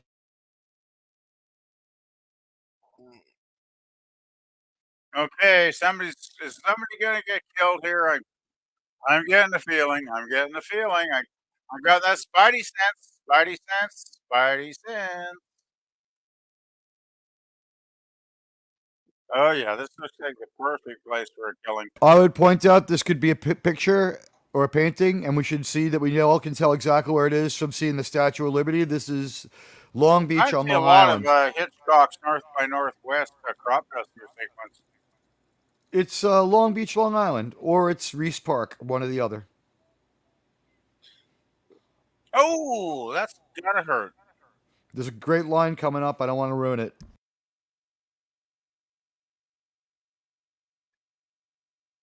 Out of the middle of nowhere, no one to hear the gunshots. Now, would that actually? Fucking great line. Fucking great line. Leave the Yeah. gun. Take the cannoli. Now, is this like actually like on the mainland or Brooklyn or?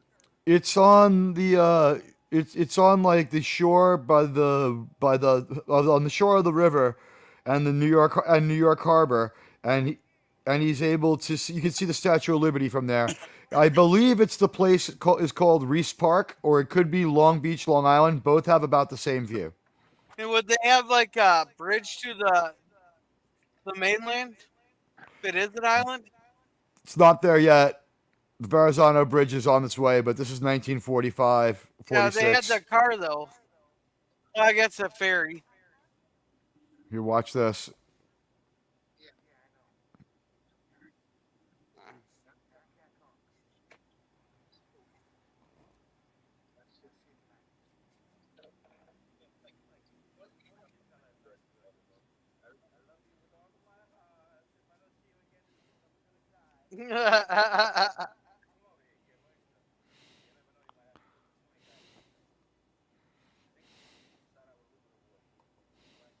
It's just a little bit off.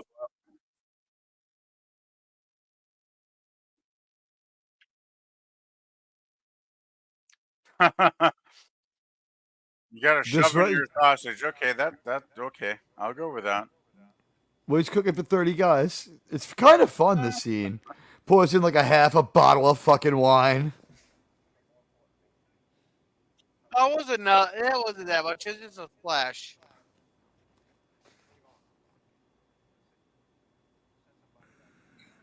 Sure, it It's gonna says it's burn a off. classic scene. He posted that when they killed the Don's bodyguard. Everybody who was involved with the Don getting shot is going to be dealt with. And by the way, if they only 65% think you might have killed the Don, they're going to get you. By the way, that's Fifth Avenue. Oh, cool.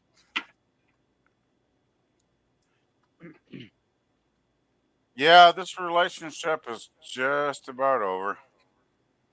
And Curtis is sweating or something.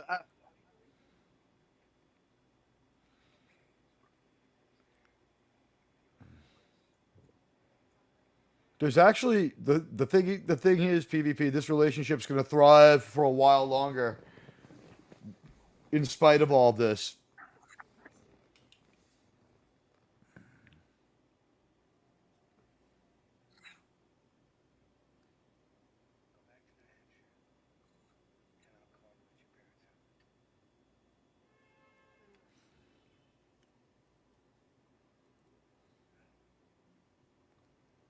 Well, I think he realizes with his father out of action, he might have to step up to the plate, and He already has. They got a plan. but he doesn't He want knows. her involved because I think No, he he wants just her involved. to He wants basically to get. protect her, right? He doesn't want her involved. He doesn't want her to be killed. So he's just She's just never basically getting. he cuts it off ruthlessly. But I think that's what in his mind he had to do. No, she's never going to get killed. They don't kill wives and girlfriends or cops.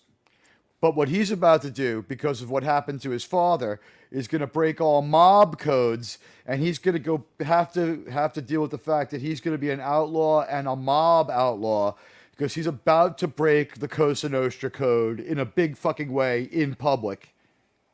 And I'll explain I'll explain that after it happens. Yeah, but let girl enjoy this. This. Well, you had already said what happened, so I said why. Well, I didn't go into any major details. Neither did I. I do love how his character really starts to move forward at this point in the movie, though, because he's so understated up until this point. We change our point of view character every once in a while. It's going to Oh, he change just back shifts to. gears. He shifts gears in this movie so much. It's very impressive. That's an excellent actor, though. At work. I think that the thing that they're counting on us to remember is he's been in a dozen World War II battles and killed people with knives and guns and his hands over and over and over. So these mobsters who think they're tough have not been through shit compared to what he's been through. Well, yeah, if he's been on the battlefield, this is just like he has a silver star. This is like taking a relaxing break. In the second movie, when he lists what he did in World War II, it's impressive.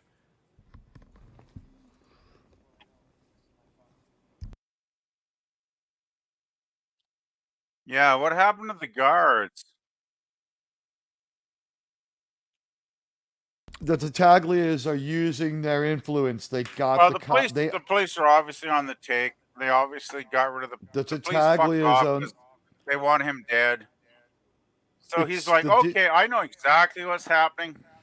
They've set my father up to be fucking murdered in his fucking bed.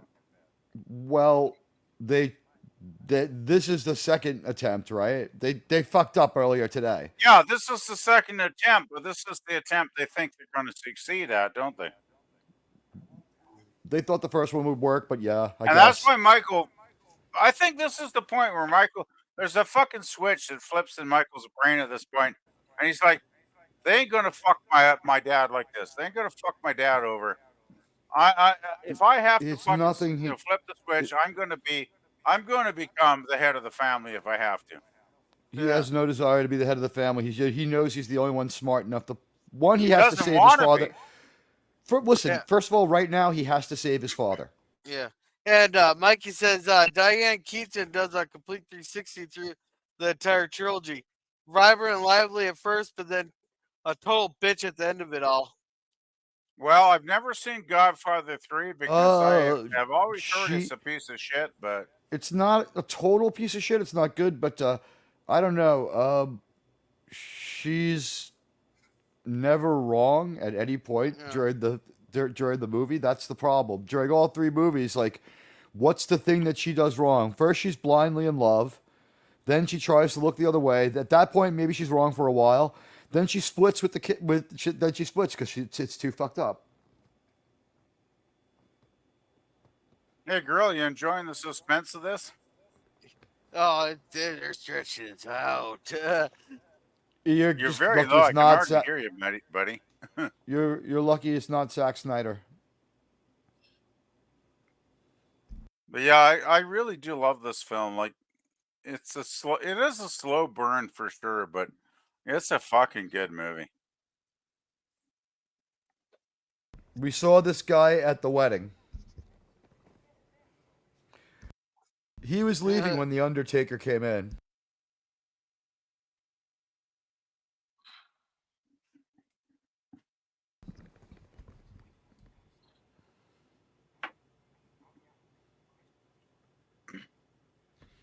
Oh, Enzo it's the nice of him Baker. not want to get the baker murdered. Are you kidding me? He just put the Baker at extreme risk. He put him out front of the hospital where there are no guards. He's rusing the bad guys.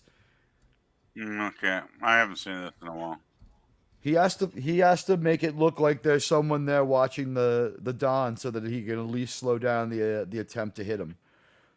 So he's got three different things going on. He's got a decoy in the form of Enzo the Baker, who just said he would risk his life for the Don, which means that he's in good with the family forever. If Enzo ever wants anything, he's fucking got it. Do not open a bakery near Enzo. Do not fuck with Enzo. He can have you killed. Hey, he's waking up. He's semi-cognizant of what's going on, yeah. And he's realizing that Mike is protecting him, but Michael's still not breaking any laws. Now watch this. You'll find out what he did to Enzo. Here we go.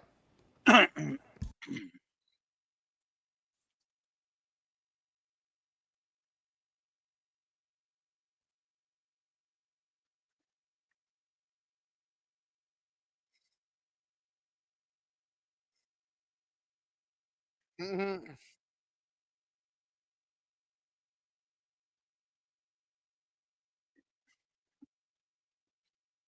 You know, I wish movies today could fucking make a scene with this much suspense so Well, simply. yeah, listen to Two that guys great... standing on a fucking stairway, and how fucking good is that? Like, fuck. Whatever Well, happened to everything... fucking movies, guys?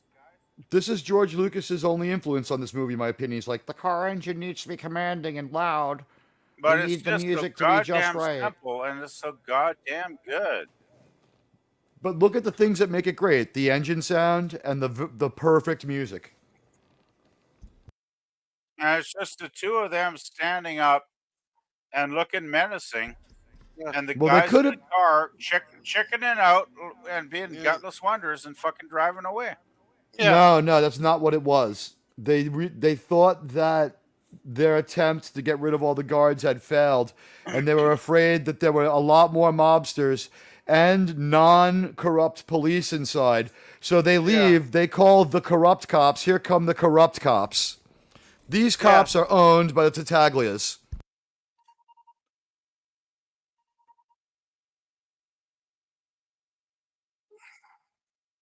Yeah, obviously, since they fucking attacked the fucking son of the victim.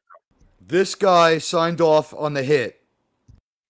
Oh, there's a good scene with him coming up later. But I ain't gonna fucking ruin it for Gorilla because it's too fucking great. By the way, great actor. What's his name? Sterling. Fuck, I forget his name. He was in early Kubrick films. Listen to the other Sterling kid. Hayden. Listen to the other. Sterling Listen to the other. Hayden is the Good name of catch. this actor. One of the great Listen- actors in listen Hollywood to the- history. He got very, very little respect and very underutilized over the years, but he was a fucking great actor. He just blackjacked Mike in the face, and if you notice, none of the other cops wanted to listen to him. They're like, "But Captain," and they were afraid of him, and he kept giving one crazy order after another. Yeah, That's how Sterling on the Hayden is take a he is. brilliant actor. Captain McCloskey is so on the take that he'll do illegal things in front of other cops. Did you see how freaked out the other cops were? They wanted to let Mike go.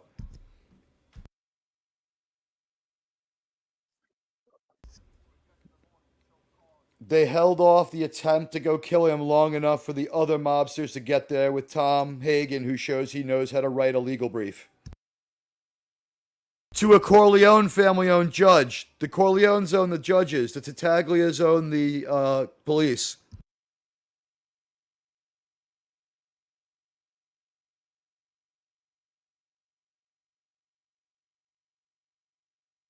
Mm.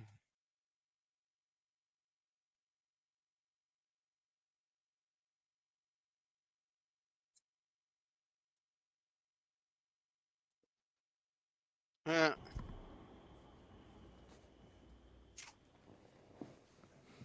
I'd point out he actually looks young here. We hit Bruno Tattaglia at 4 a.m., and they broke Mike's jaw. Actually, check out Stanley Kubrick's 1956 film *The Killing* with Sterling Hayden.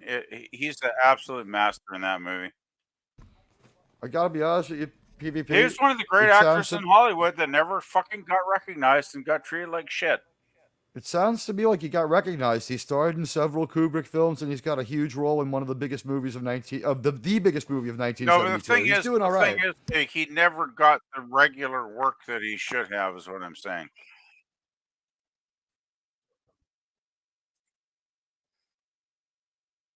He seemed. All I'll say on that one is he seems like he plays a specific type at least, but that might be because he nails the dirty cop so well. Oh, he's very good at playing. Well, he played basically a guy robbing a racetrack in the Kubrick film. Did you? So he likes to play underdogs. Let's put it that way. Yeah. Okay. The movie has proceeded to the point where we just found out that they've killed Bruno Tattaglia in retaliation. Anyway, I'm going to concentrate on the movie here because I really like what's happening here. Here's the thing, Tom Hagen is right.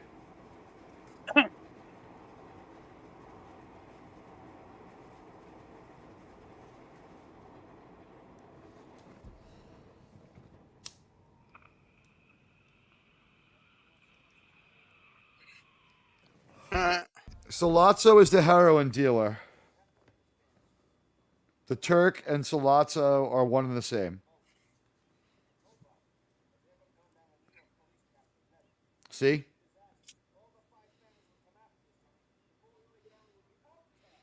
He's just telling them they can't get even. They have there's no way they can pull off this plan.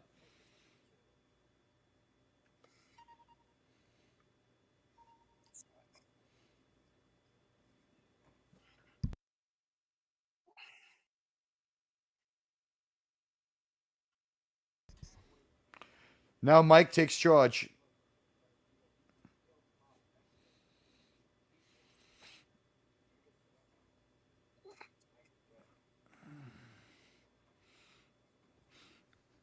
See how everything Sonny said was wrong or bad?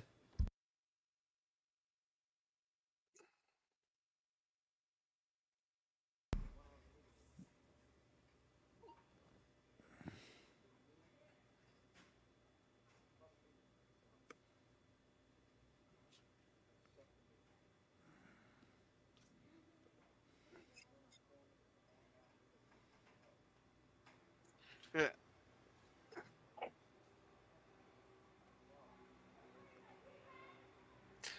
That doesn't really matter. No, this is important.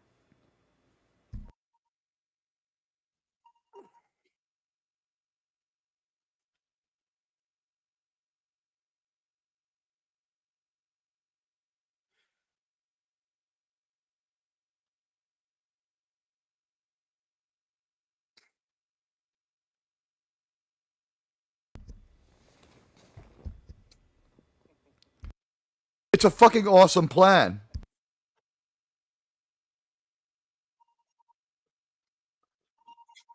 Only Tom realizes he's right.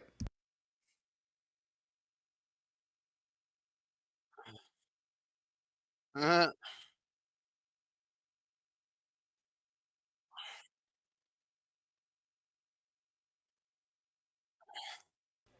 mm.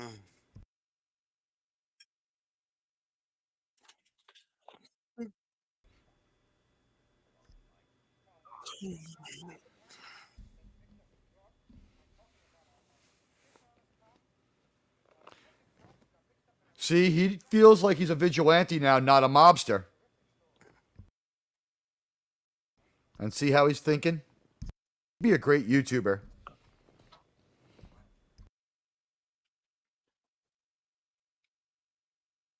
Well, so that's his plan. He's like, we I can get see away that with quite a this. bit. Look how fucking cool this is.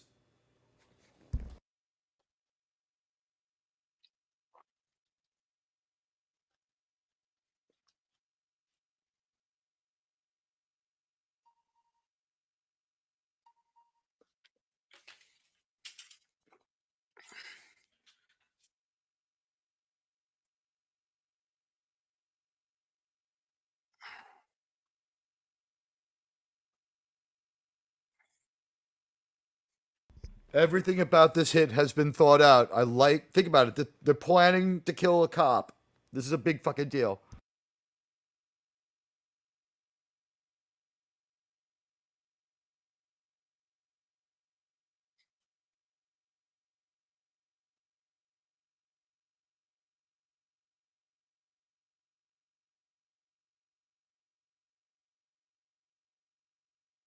He still put his fingerprints on the gun. They're gonna clean it.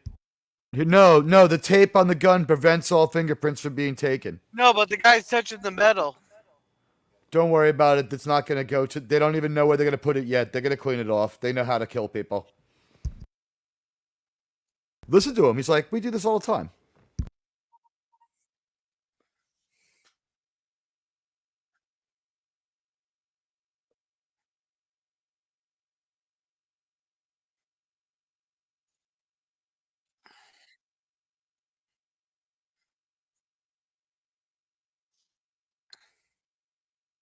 This is a wake for Michael's good name, by the way. We were all proud of you.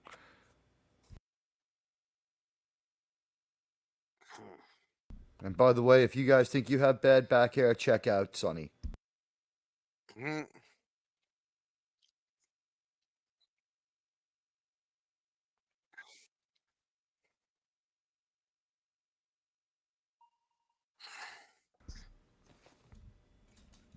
Coca-Cola and Chinese food is what I have before I go out on a hit.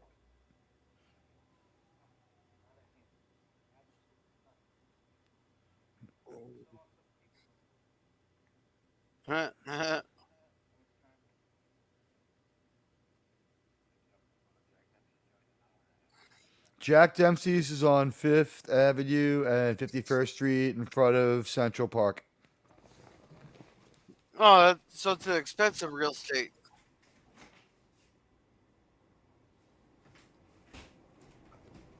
Honestly, it's where like Frank Sinatra, the New York Yankees, and everybody else who had money hung out. It was like the first Studio 54. It goes through several names. It then becomes Mickey Mantle's. I think it starts out as Studs Terkel's.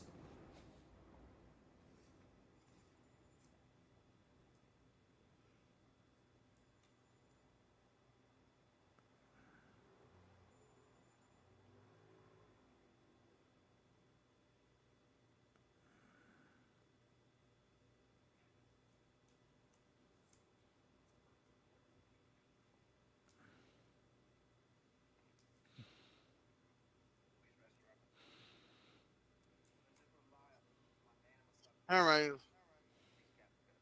Let's see. Mikey says, it's not personal, Sonny. It's business. Great life for Pacino. Yeah, there's a lot of. Yeah, that's one of the lines I actually recognized. The line about leave the gun, take the cannoli. That was ad libbed.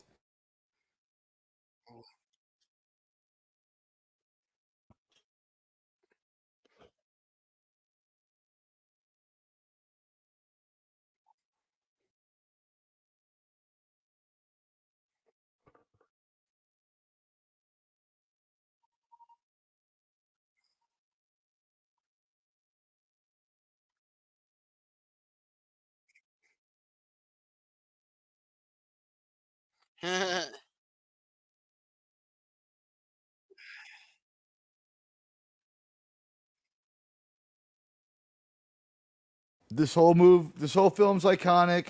The script rewrite makes the book go from like it's actually an average crime book to like a fucking awesome crime book. The version out now is the one that they refine for the movie. It's just like it's a second edition or whatever you might call it.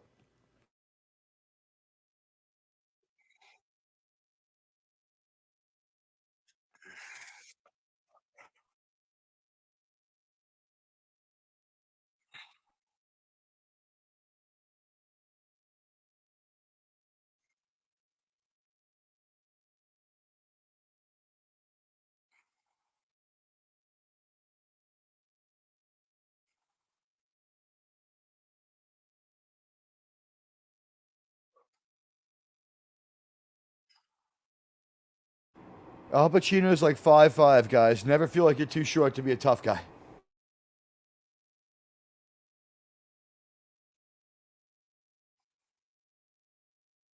So that Dempsey's there, is that really good food, or is it just there for the big shots not to get bothered by regular people? If you had the money, you could go in there.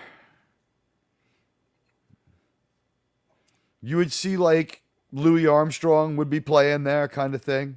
Yeah, it was but like is it good food?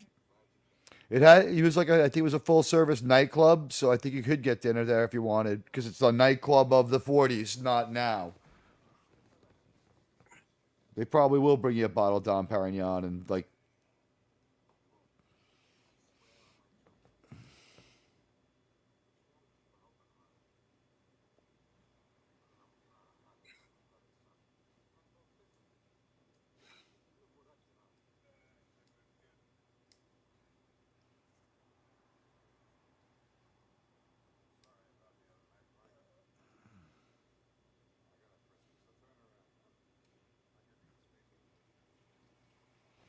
Notice how they're acting like it's a football game and they're on different teams, but the game's over. You know what I mean? It's like, well, just business.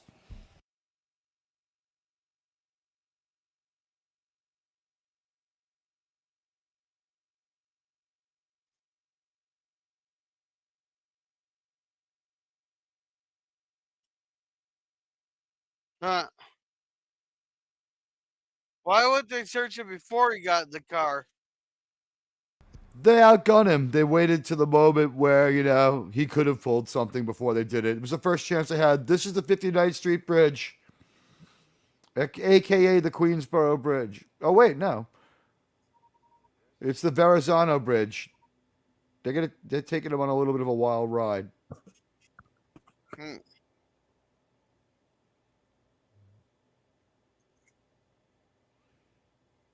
I think they may have swapped footage of one bridge and put the sign on for another. Because how's that for crazy? If anybody's following them, you got to deal with that. That was his move to dust off anyone tailing him.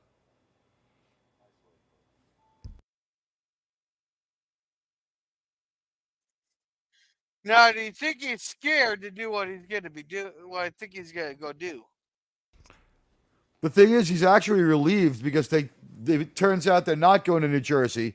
They were just trying to make sure if anyone was following them, they couldn't. They doubled back to Little Italy in southern Manhattan. And I've been to the location where this restaurant was. It's still a restaurant. I'm fairly sure. The thing is, there are at least 10 places that look exactly like this in Little Italy alone. This is such a typical Italian restaurant. Well, this movie made it famous, so I'm guessing some places wanted to replicate it just for the people to come in. I gotta be honest, this could even be a soundstage, but it is like one of the most at this point because they're gonna do movie stuff now. But when he walked into the real location, there are so many places like that in downtown Manhattan.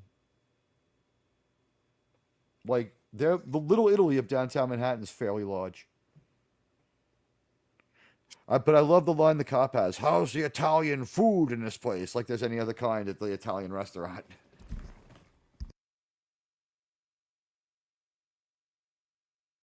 Hey, Daniel, how's it going? Hey, buddy, how you doing? Hi, Daniel. You doing? I don't know how much is left on the movie.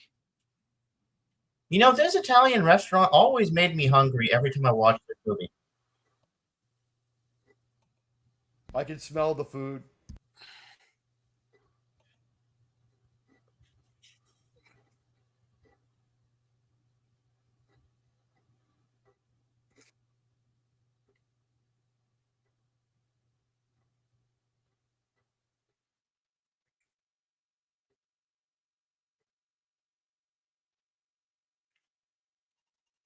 So the conversation's about business and respect.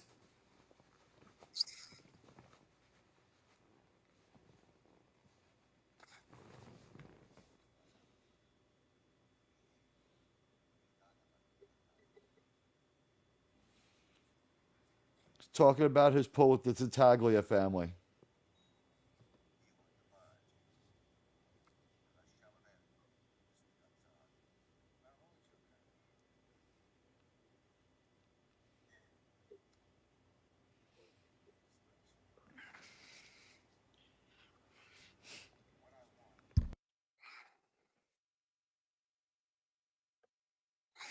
Huh.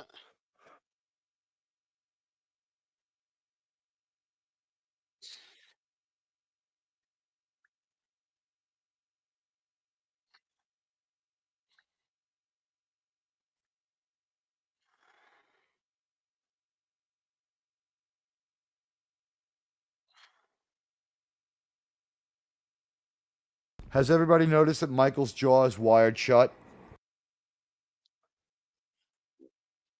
No. His teeth are wired together. When he talks, you can tell.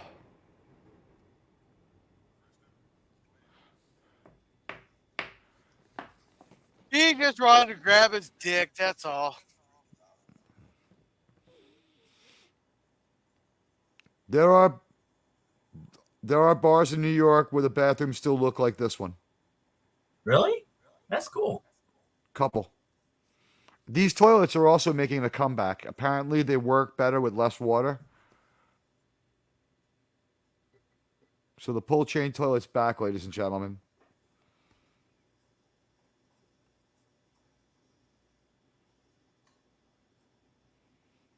See that? Yeah, I think he planted the gun before he got there. Or one of his men did it. Right. Yeah, the guys they planted the already talked gun. about it.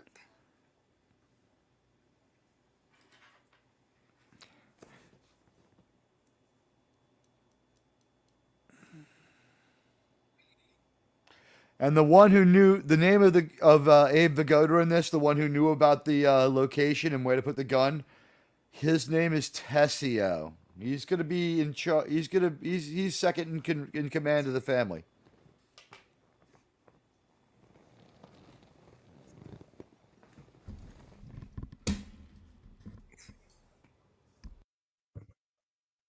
I thought he was supposed to be coming out of the shooting. He's got a little bit of Caan in him. He wants to do some threatening, and he's getting ready to do it. I think he wants to take a quick drink too.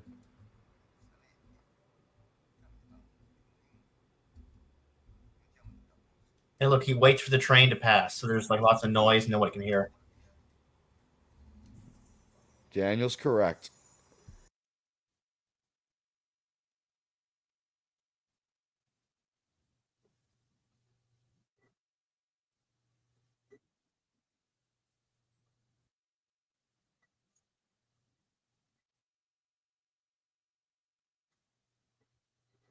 Most important thing about this hit, went down fucking flawlessly.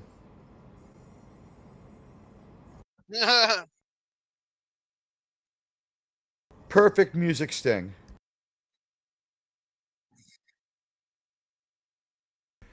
By killing the police captain and a made man, they have double broke the La Cosa Nostra code, though.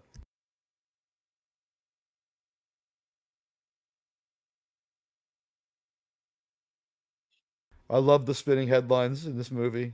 This might be the last movie that has them. Or the last serious movie to have them. See, this is the Corleone family pushback. Dead police captain, police hunt cop killer. And then the next story is Dead police captain linked to drugs and hookers.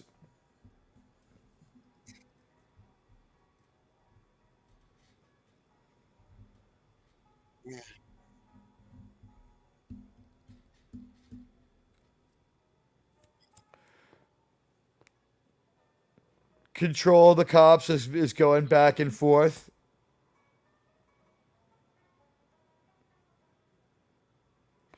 The gang war just keeps going on.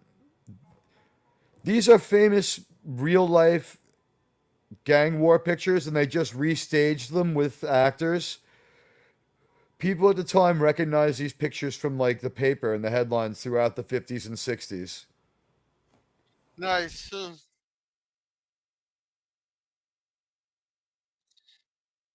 Syndicate big shot Vito Corleone returns home. See, he's also a society like page sixer.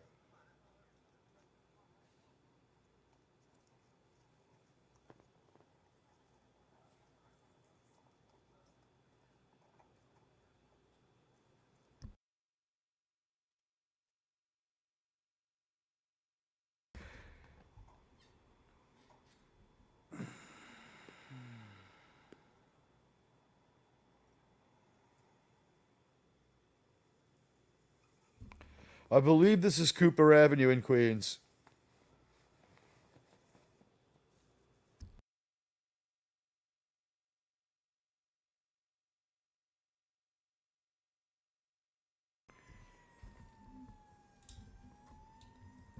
This is the South Shore of Long Island on the sandbar. They built it on sand out there? There's a sandbar, a barrier below the southern Long Island, and in like the 20s, before we had laws against doing it, they built a bunch of houses there, including a bunch of mansions. They live in a Great Gatsby-like mansion. Yeah, because I thought a building on sand there's way too loose for the foundation. On Long Island, the sand is different than, say, the sand in other places. The island was made by a huge glacier, so it's like the South Shore is pretty. The barrier reef on the South Shore is like 5 or 6 miles across. It's pretty wide. Okay. Maybe 2 miles across. I don't want to get over my skis on that one.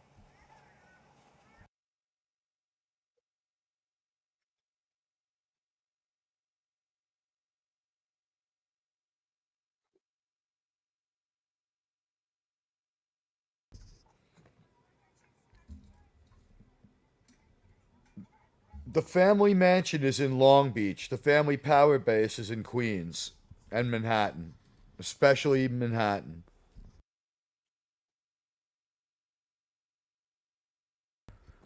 They control the politicians, gambling, and hookers.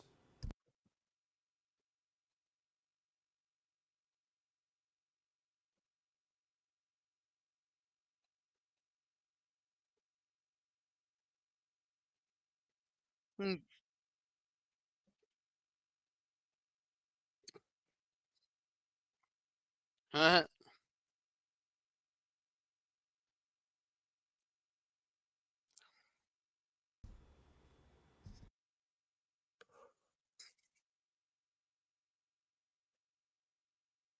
Mhm.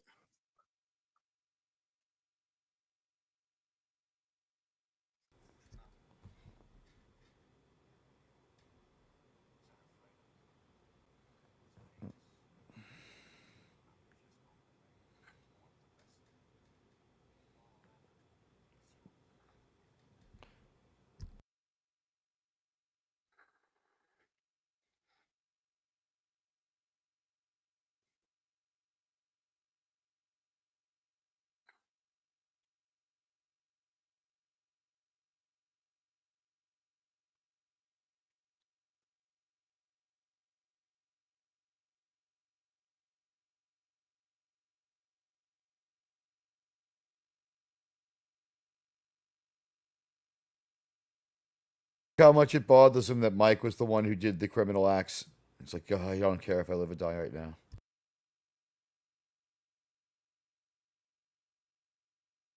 They're sort of like an Italian version of the Kennedys.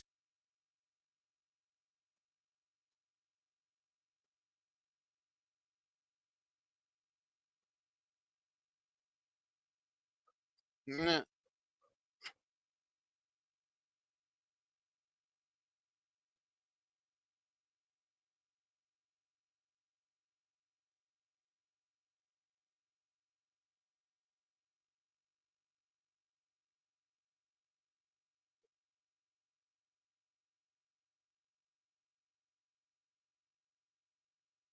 Uh,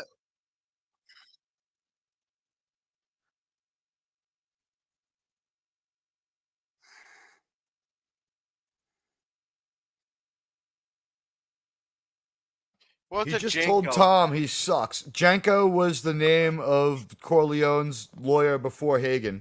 He usually when they go to war, which they are, you switch conciliaries to have a wartime conciliary.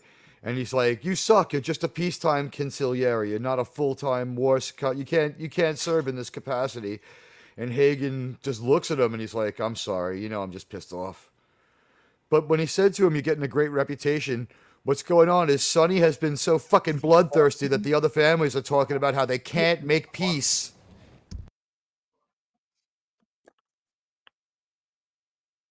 Okay, got it.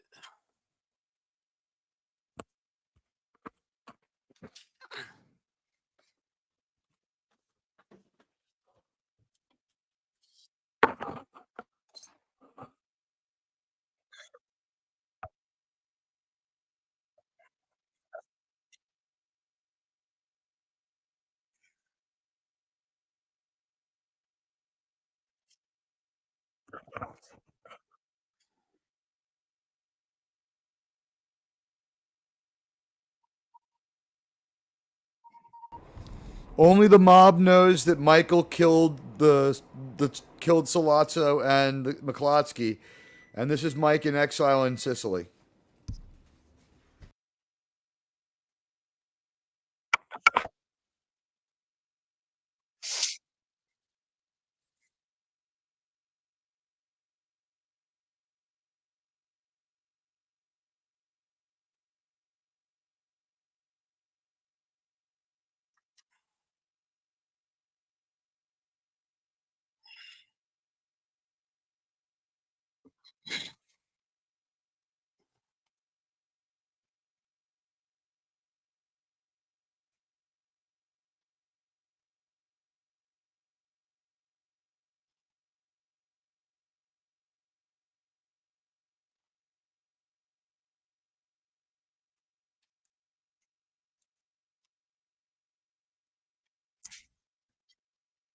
So he went back to his ancestral hometown.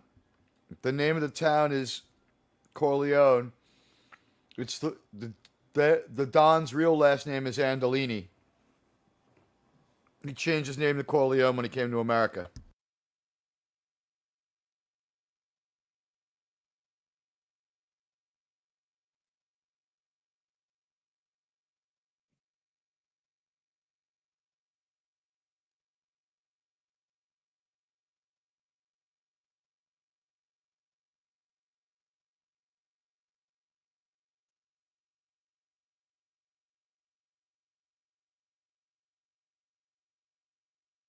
Are we gonna have to start reading half the episode? What's that, Gorilla? Are we gonna have to start reading it?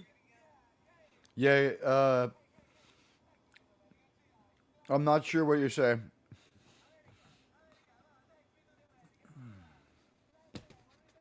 But it's post-war Italy. You can see it's still only like 1946 or January 1947 because it was Christmas in New York when he did this.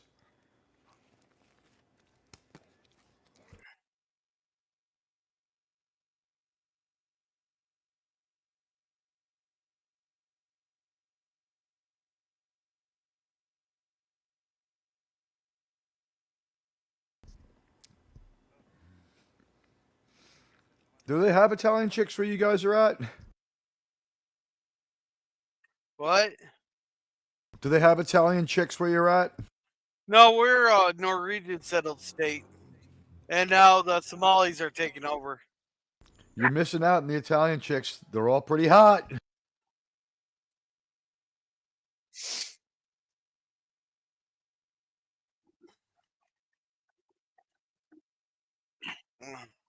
My boss is actually from Italian descent.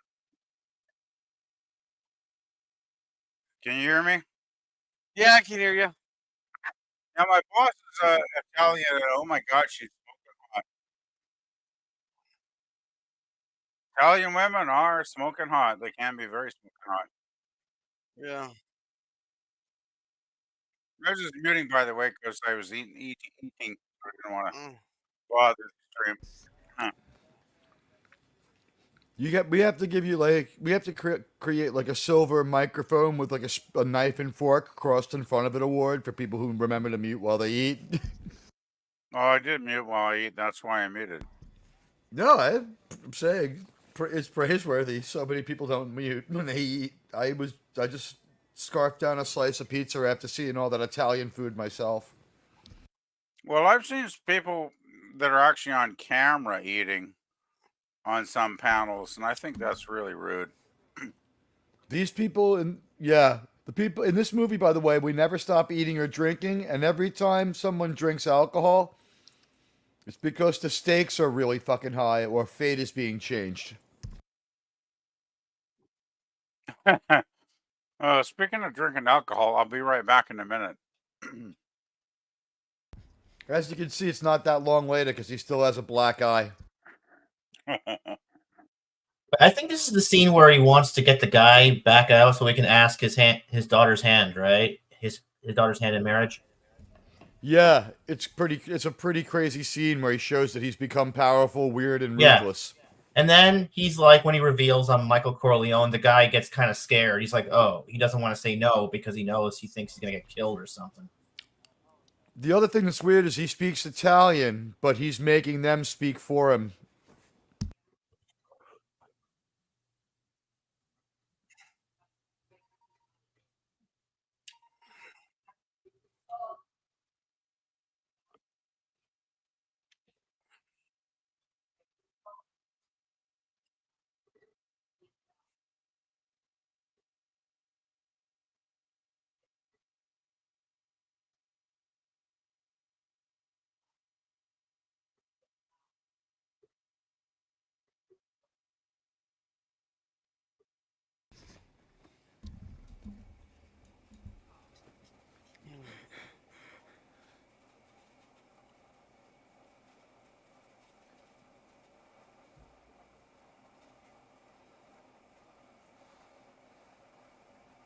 You see, now that he knows is Michael Corleone, he dare not say no. He's scared.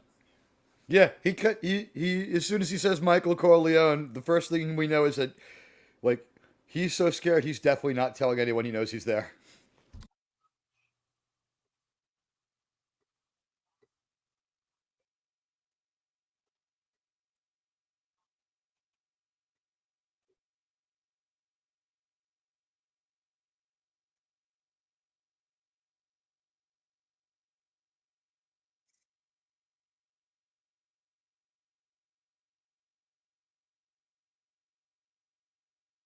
Now watch as he crashes the car.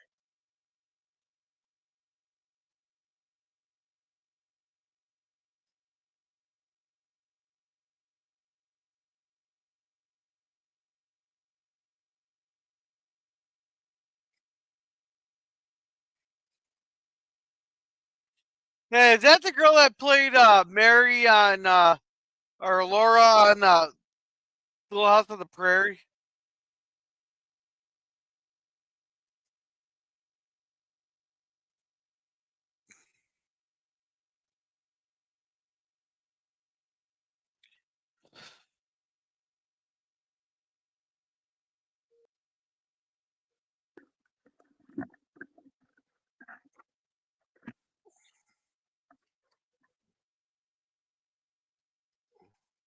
Without looking at IMDb, I think Apollonia is either an Italian actress or a family member of Francis Ford Coppola because she looks like Sofia Coppola. Possibly it's Sofia Coppola's mom. Hey, Jim, how's it going? We got the Cosby link up there. I can post it again.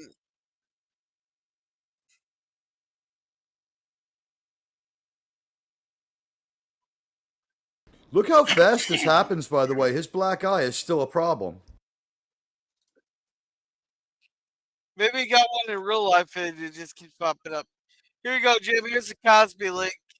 Then he goes, "Hey, to Curtis." That's what it is. That's what it is, Gorilla. The father was like, I'll let it happen if I can punch him in the face first. And they're like, that's fair. We're all Italian. Yeah, he needs constant reminders.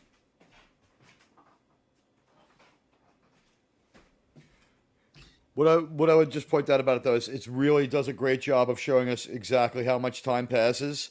He did this at He did what he did at Christmas. Maybe we've made it to, like, St. Patrick's Day. He's still just a little bruised up still. But he's moved on, and the deal is Kate is supposed to wait and not get with anyone else till he comes back. So she's waiting for him in, like, the penalty booth, and he's just like, I'm gonna get some.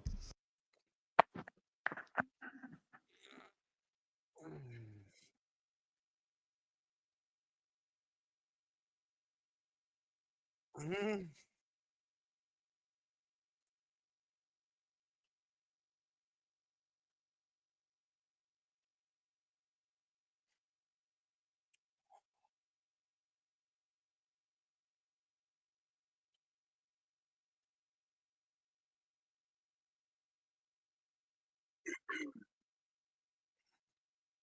Oh, Jim says he's still editing. Oh, fun.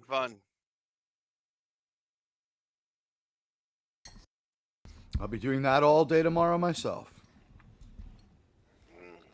I'll be back to the grindstone, working for a living tomorrow, but that's okay.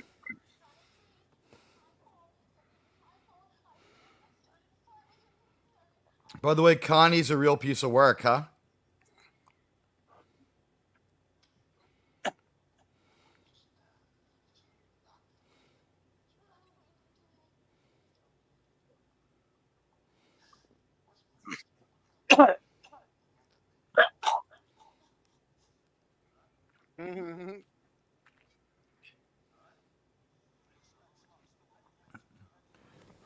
This is fucking awesome. This is her husband. This is Carmine Rizzi. Now He has the best clothes too. This is the best fucking fight scene of all time.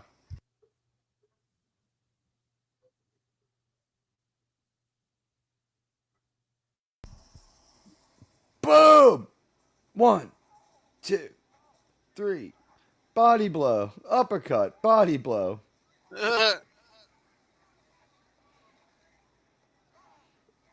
This ain't a fight. This is a beatdown. This is an awesome beatdown. And vote for Thomas. Vote for Thomas F. Dewey, so it's 1948 now. There's Yankee Stadium right behind him. I think that's old Yankee Stadium. Oh, he ain't done. There we go. There we go. One more time. One more time. Yeah. Right in the Fuck face. you. Nobody fucking hits my sister, you piece of shit. Times, right? Look at Sonny's shoes. Look at Sonny's saddle shoes. What? Would you believe him? I think I would believe him. If Sonny's been around like 20 years later, he would have gone in for the mixed martial arts and probably be a champ, I'm guessing. Oh, Sonny's already ready to beat up Conor McGregor. Just saying, mixed martial arts, Sonny. Yep, champion. Yeah, I heard the actor's into mixed martial arts or something like that. Yeah.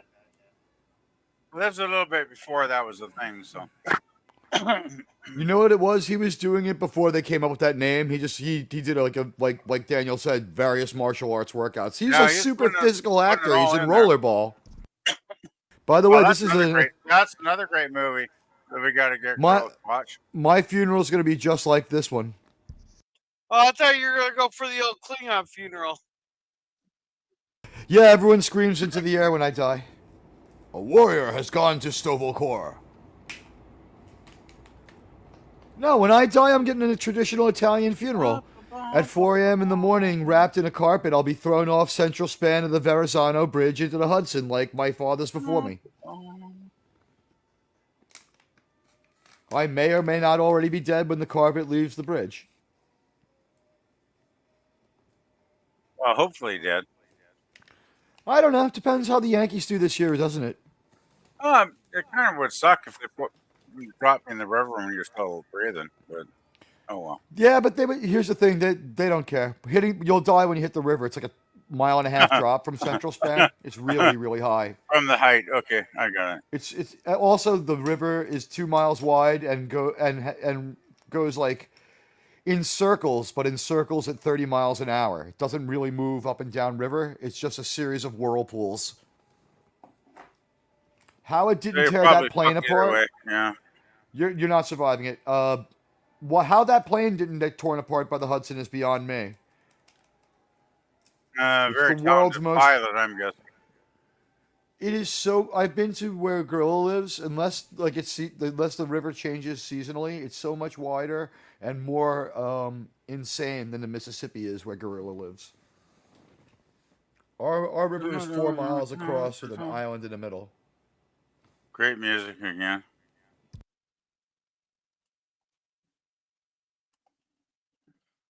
And he's like, well, I got a girlfriend back in the USA that I was supposed to hook up with, but forget her because we're married now to you.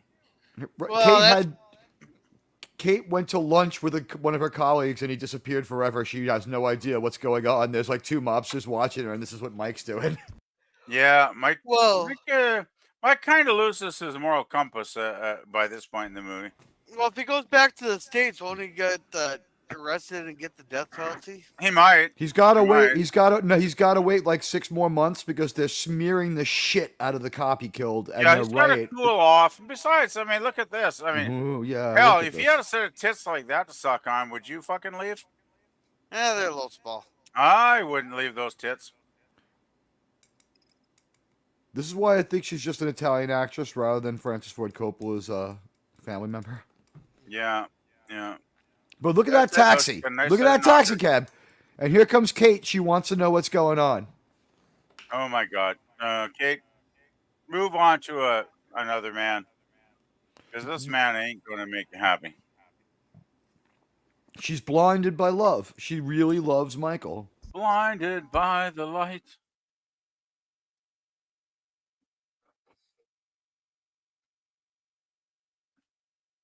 Yeah, you should call Kate because you're a pain in the ass and wouldn't want nothing bad to happen to you, Kate, but just saying, if you show up too often, it might happen. He's like, you're going to be the only person that doesn't work for this family who's going to walk out of here alive. Yeah, Kate, you could have an accident too. Like, it can be arranged,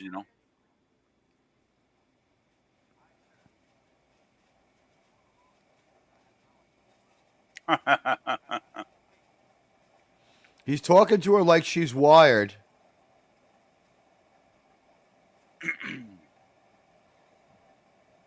Well, the lawyer. Yeah, that's the lawyer. He's talking to her like she's wired. He's talking to her like he doesn't trust her, and he's not taking a letter from him because he doesn't want her to be able to tell anyone that he accepted it. Yeah, and by now she ought to clue in enough to fucking know that Michael ain't going to be back anytime soon.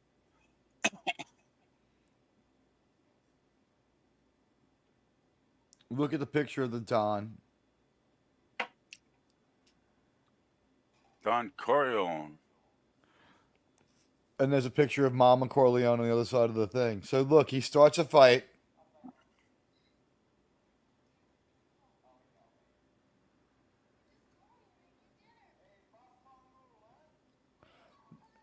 Yeah, that means fuck you if anyone was curious. And you would know that. Vangul? Yeah, I mean, I think they say it in Greece as well. Yeah.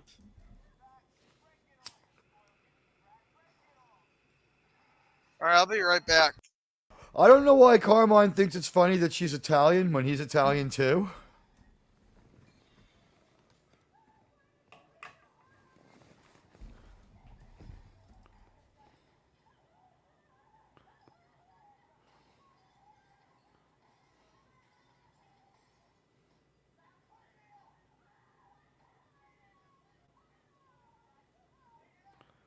He's a sociopath. He's hitting her in the fucking womb.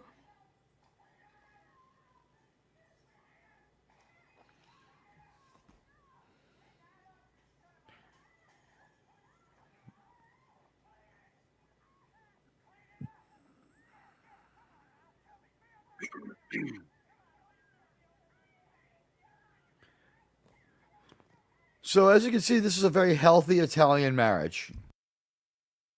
Well, there is a scene coming up later that I think does pay this scene off. Yeah, it's messed up because this marriage is just a normal marriage for first generation psychopathic Yeah, but I don't mafiosos. think the family goes. They're not going to go too lightly on that. Dude, he beat the fuck out of her while she's 9 months pregnant with the Don's grandkid. Oh yeah, you don't beat a 9-month pregnant lady with a fucking belt. Here's the thing, though. It's not just Unless you want to fucking die if you're a Corleone family member. She's a Corleone family member. He's married in, and that baby might be his, but it's more the That's why Don's. he's probably done. The baby belongs to the Don more than him. He wouldn't do it unless he thought that he had something going for him, wouldn't he? Oh, here we go. It's Here we almost go with like Sonny. someone knew Sonny would flip out. Oh fuck yeah, yeah. Well, I'm not going to go spoilers, but Gorilla will find out soon enough without us mentioning what happened.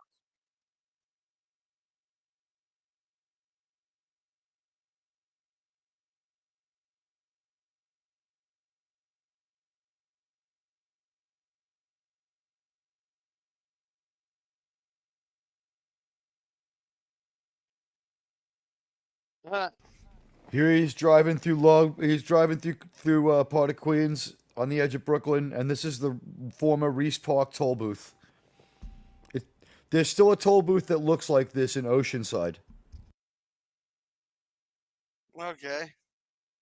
No, all New York State toll booths looked like this for like the longest time.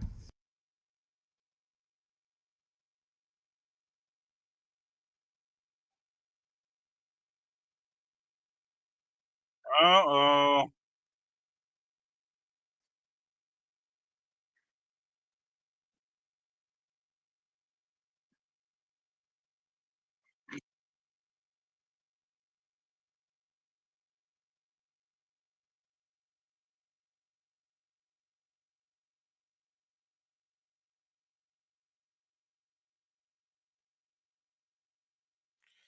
Think they got enough bullets in them?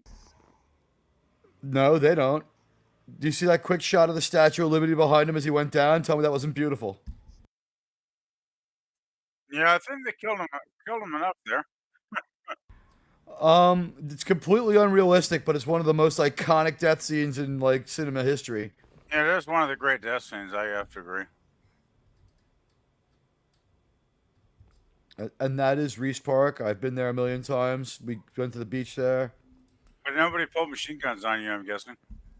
And look, this is, oh, I wouldn't say that, but this is just the next random people to come through. Look, they see this, they freak out, and they just drive away. Yeah, well, they're like, oh, we're fucked. I grew up here. I was alive here in the 70s. I saw shit. It was pretty crazy. Nothing like that, though. That's third world. Well, yeah, that's fucking really nuts. They're sending Now, a message. Oh, no, they killed Bruno Tattaglia. That was because he killed Bruno Tattaglia. So they had Carmine beat up his sister to lure him out of the house. The Don comes downstairs. It's the first time out of bed since last Christmas. This is a great scene.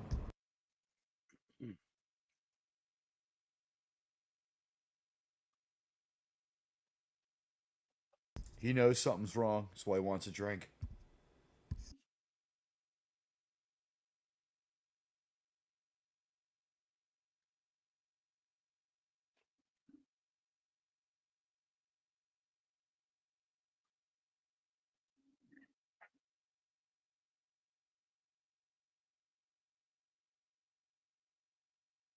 Hmm.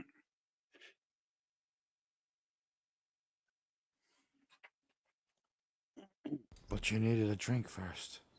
He's lying. No, it's the truth.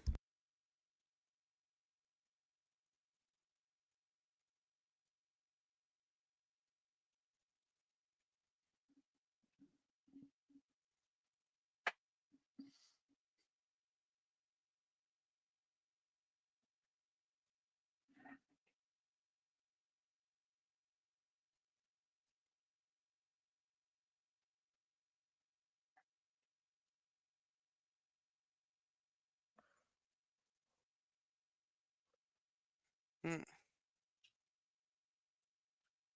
But how much time's left? Hour. An hour? Holy crap. It is a long movie.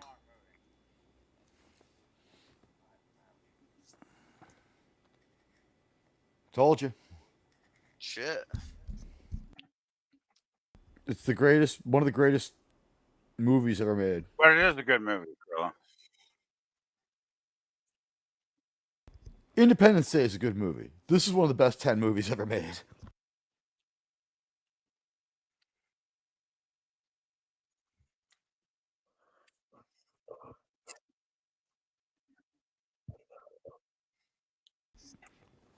The Don, now that Sonny is dead, people will talk peace. The problem was Sonny was so insanely bloodthirsty and over hitting people back. Like if they killed one person, Sonny would kill like 30. This mob war has been going on for too long. And this is the guy from the beginning whose daughter got attacked.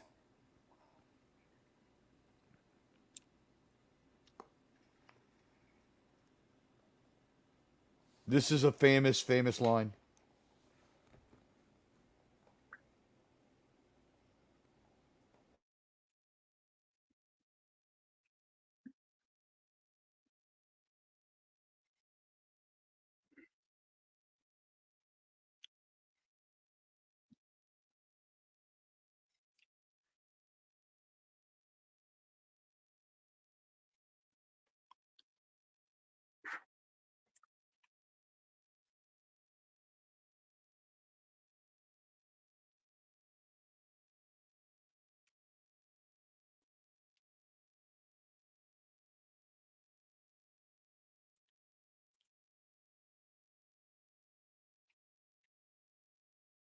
He's like, holy shit, I'm going to be working overtime.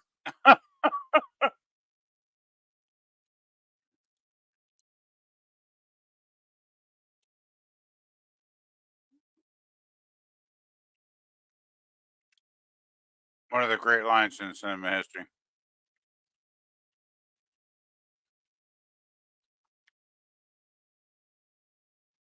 Yeah.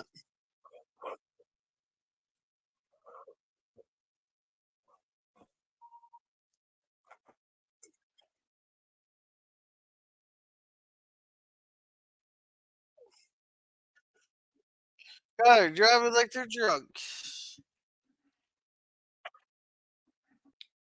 Guys, I just want to point out here, it's 1947.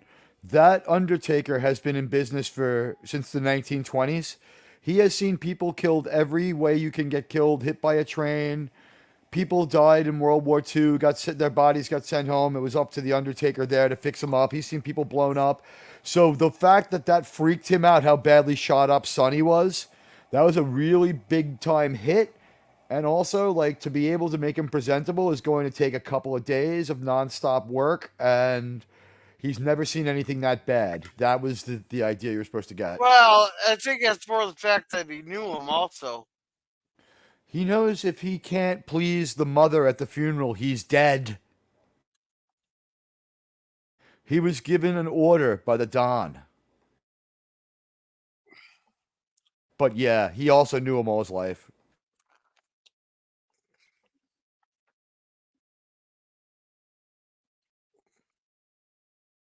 The thing is, for a life of disrespecting Don Corleone, he should have been killed.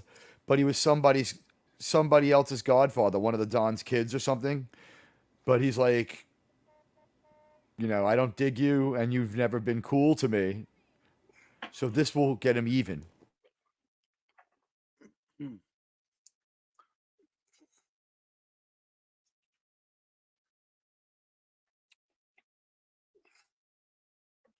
It must have been an expensive call back then.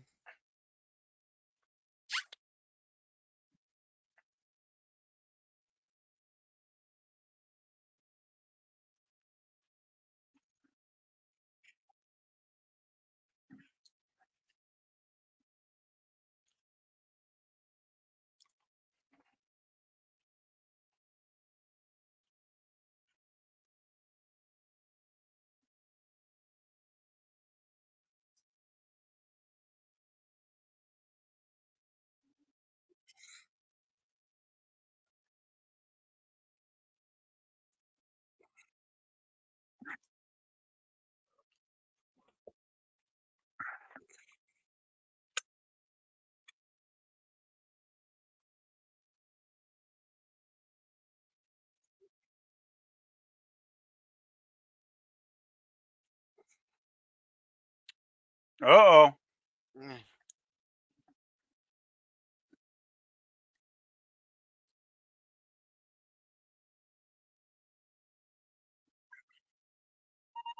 Oh shit! Now he's dead because she's dead. Who can you trust? He's got options. It was one of his bodyguards who sold him out. Yeah, I say that bodyguard ain't gonna be having a body much longer. Do you think he went after? Do you think Michael went after the guy? This part is awesome. I think he gets killed in the ensuing. There's going to be a shootout there. They parody this scene in Airplane, or not in Airplane, in Naked Gun.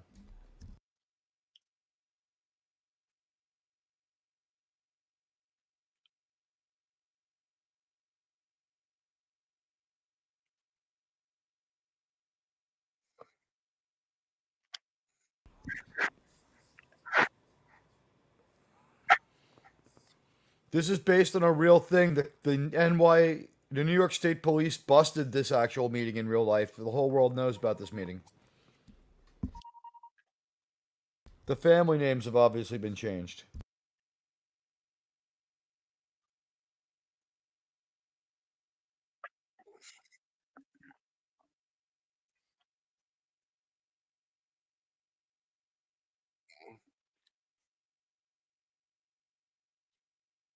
Huh?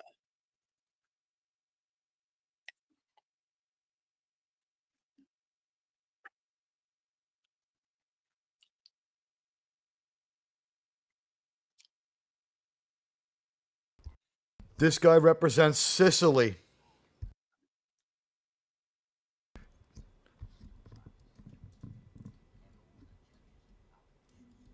This is the root of their problems. So what? Watch it.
They're super capitalists.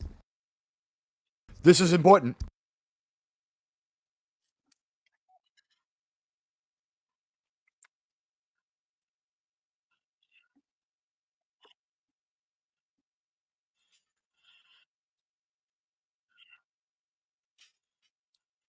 Huh?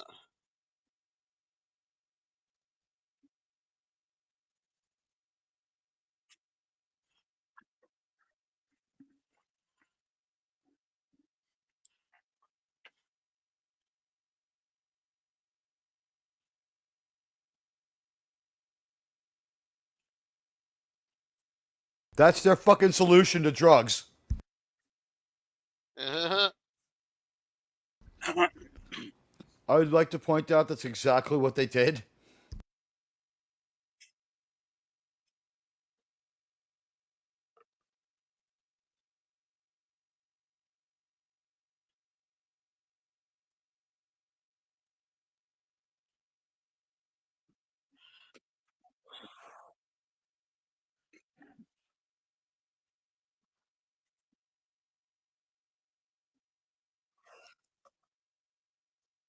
He's making Corleone angry by questioning his honor.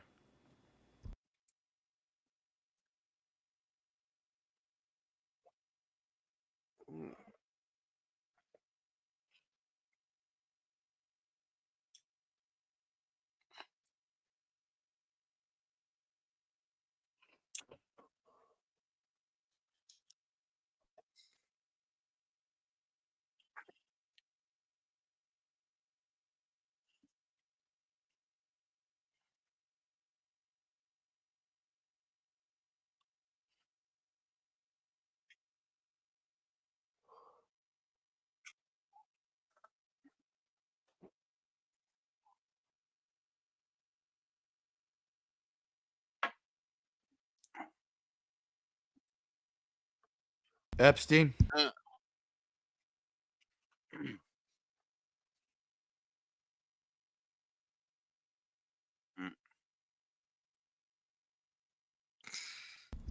He just basically said, "I'll give you all. We can all make money, but if anyone fucks with me, I'll kill every single one of you." And they are taking him seriously.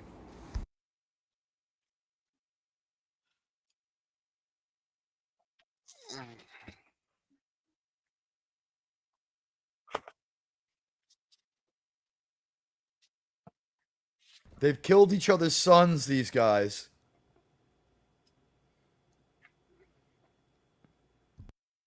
And that's good enough for the mob. Look at this. War's over, boys. We can all make money now. So what's the difference between the mob and the mafia? It's the same thing. Okay.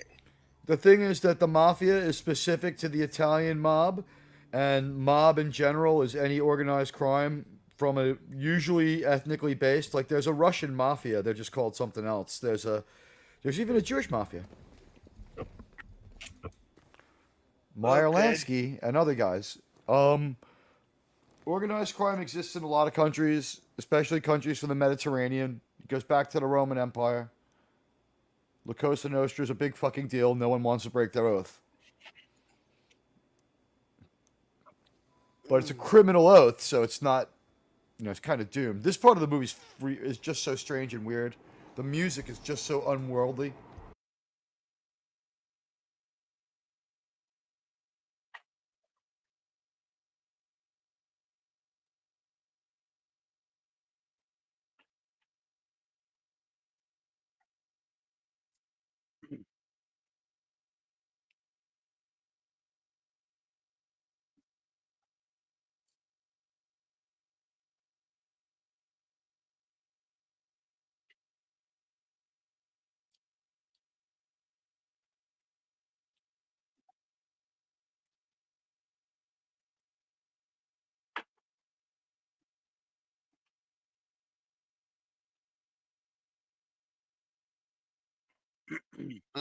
The car behind him was just slowly following him. It's his car. It's his guys.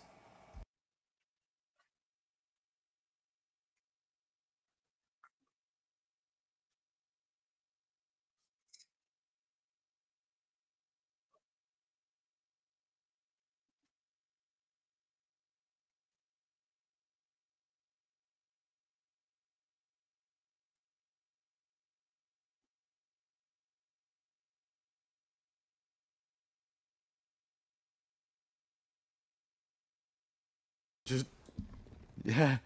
That's You a don't great think line. he's right. Great line.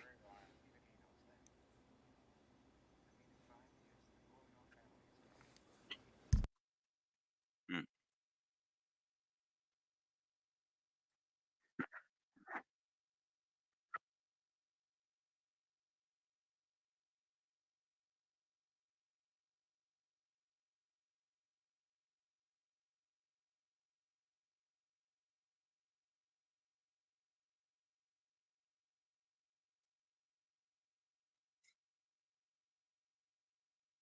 Look, she's taller than him.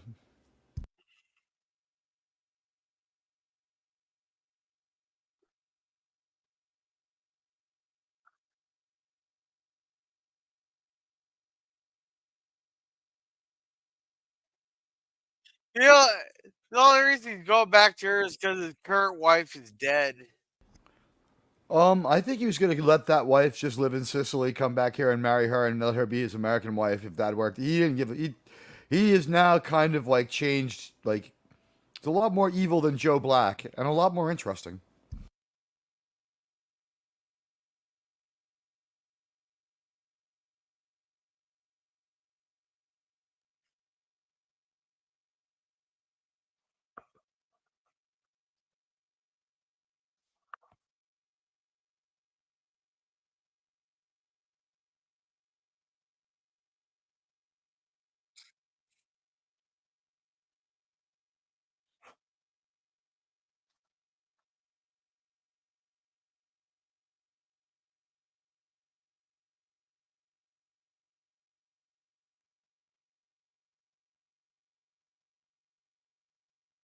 Is he looking more degraded?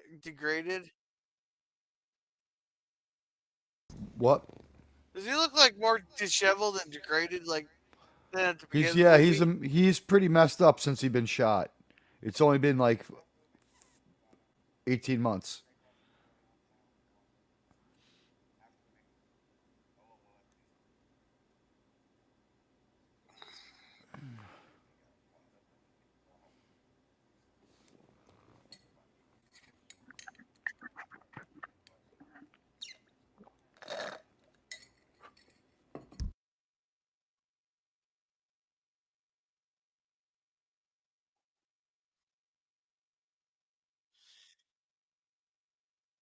Look at a picture of Columbus on the wall. Okay.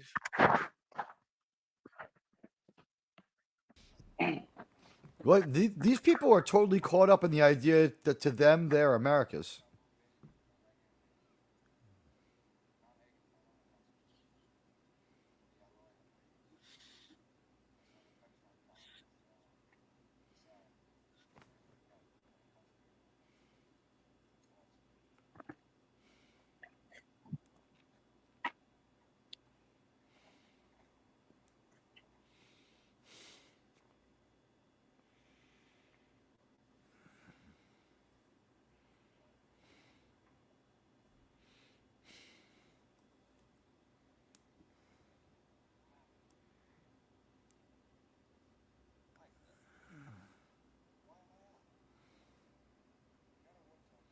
Yeah.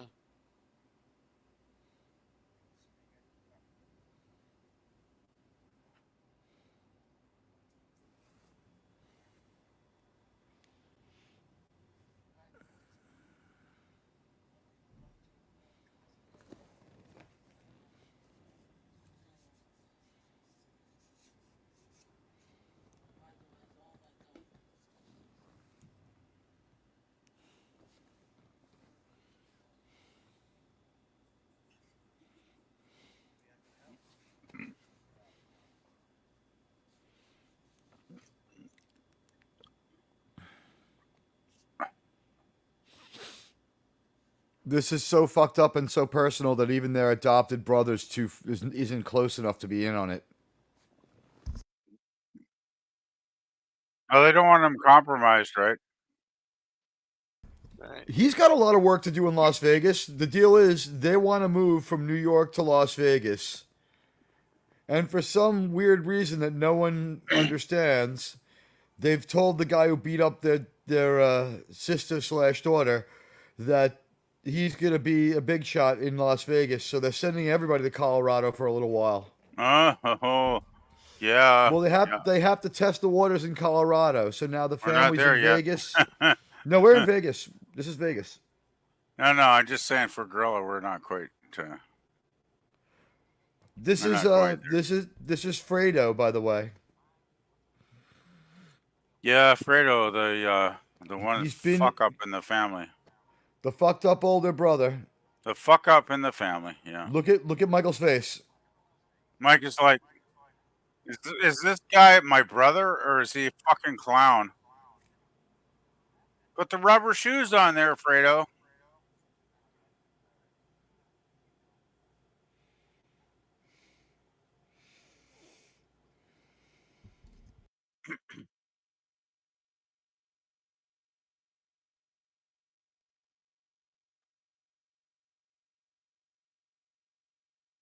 Yeah, Mike is all business.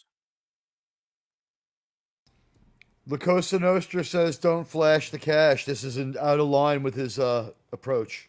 Well, the thing He's is, an Mike is he's serious, and I would say don't fuck with Mike. Even he's your family, don't fuck with Mike. actually what these guys did was very non La Cosa Nostra, and he's pissed off by it. You're not supposed to flash the money this way. A whole bunch of people now know a mobster's in town. This look at his face.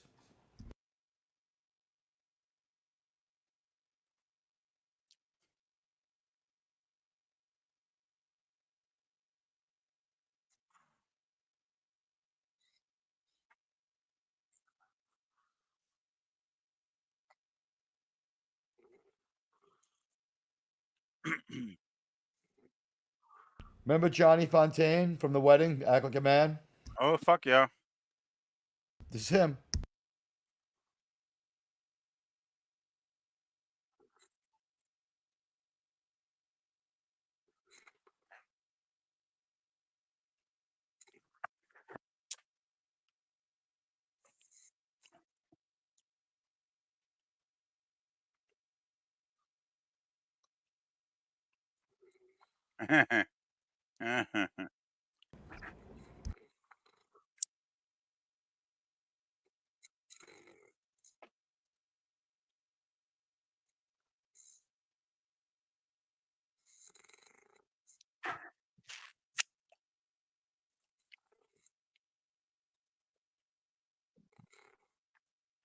It's going from a fucking podunk town with a hotel that can't make a lot of money to a place with entertainment to turning it into a destination. The mob is developing Vegas. Here comes Mo Green.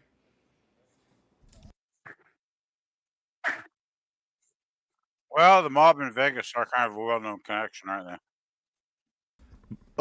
The movie Bugsy is about this character right here, Mo Green. Mo Green is Bugsy Siegel. Good old Mo Green. Didn't do so well. He came up with the idea of Las Vegas. He did fairly well till he didn't. He lived a violent life. Yeah, short life. What? This is a great scene.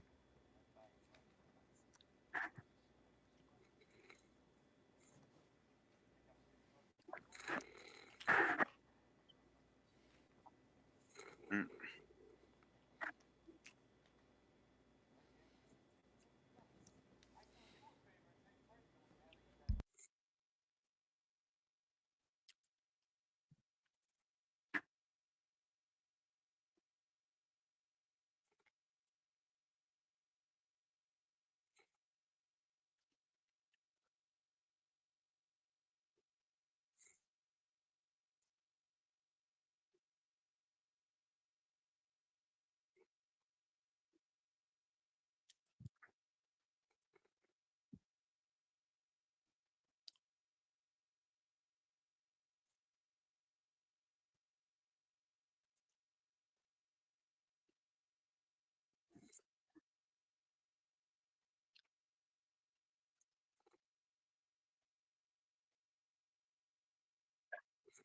I love Mo Green. You still with us, Gorilla? Gorilla. Oh shit! I hope Gorilla's still here because this is getting good. No, I'm still here. Jerem. Oh, So how good. about Jerem?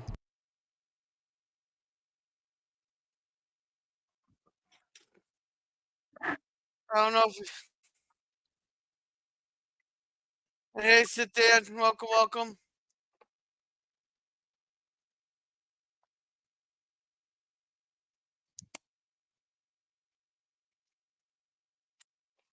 Hmm.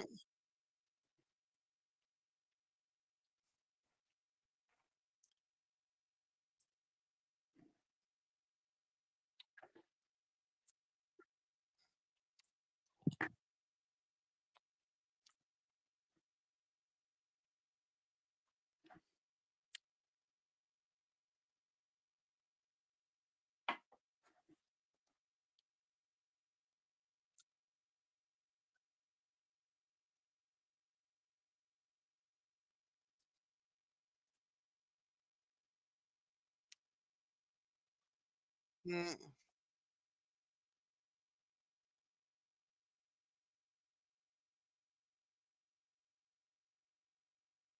Best guess it's Memorial Day because he's wearing his he has his Marine Corps hat with him for some reason, and his son's dressed up as a Marine. So is the next movie just as long as this? Fuck yeah.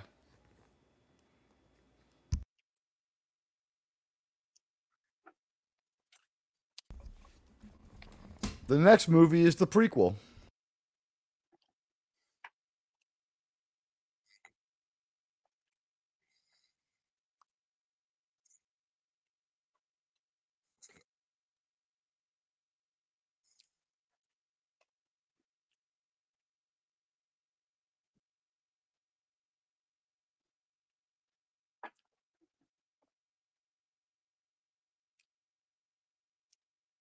That's right. Hey, you can't drink it after you're dead, so enjoy it while you're alive.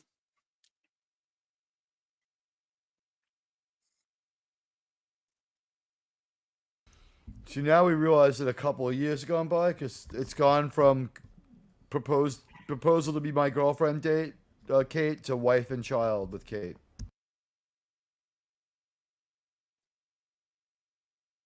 Mhm.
See, kind of a BFD there. Barzini also broke La Cosa Nostra. It's like, he's a traitor, don't forget that. Kind of a changing of the guard scene there.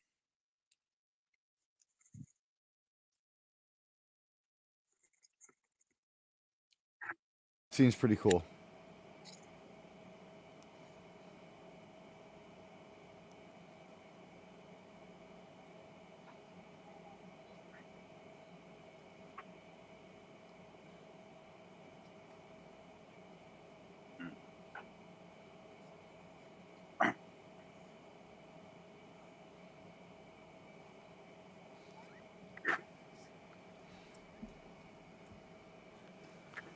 So it's now 1952.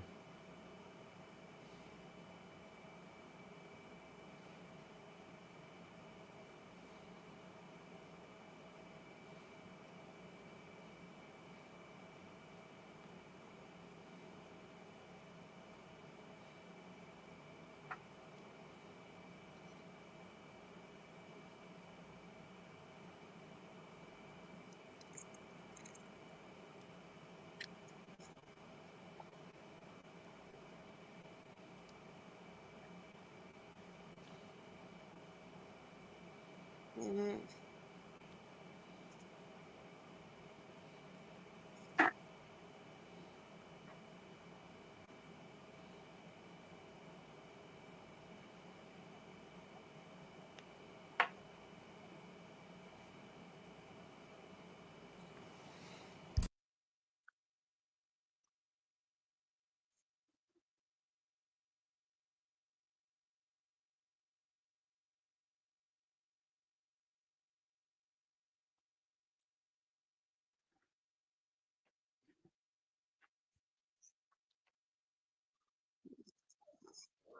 Mm.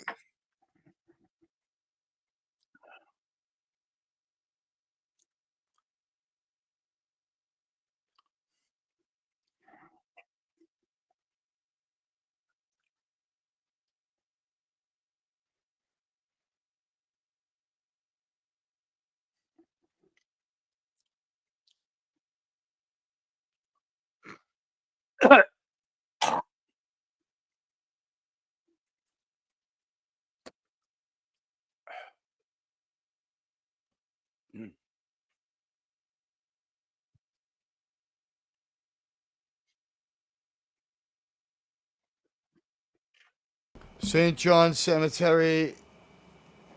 No, I'm sorry. This is Calgary, and you can see the BQE behind it. That's the Brooklyn Queens Expressway.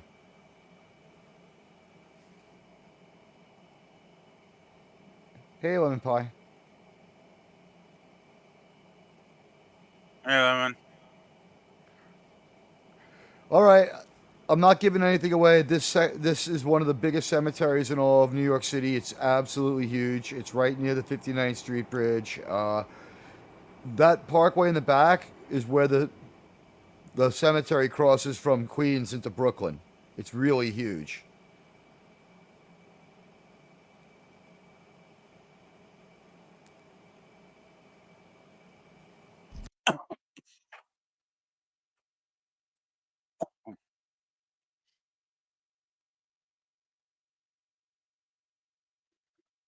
You still with us, Gorilla? Uh oh. Gorilla, you still here? I do like to check occasionally. God, I sure hope Gorilla hasn't nodded off because Shoot him a message on Twitter. I can't because I got fucking suspended for the third fucking time today. Those cocksuckers. Oh, shit! I forgot. I didn't mean to bring up bad stuff. Elon Musk is a jackass, but I'll say no more. I have a funny feeling it wasn't Elon. Well, he should have better fucking controls than getting people suspended for no fucking reason at all.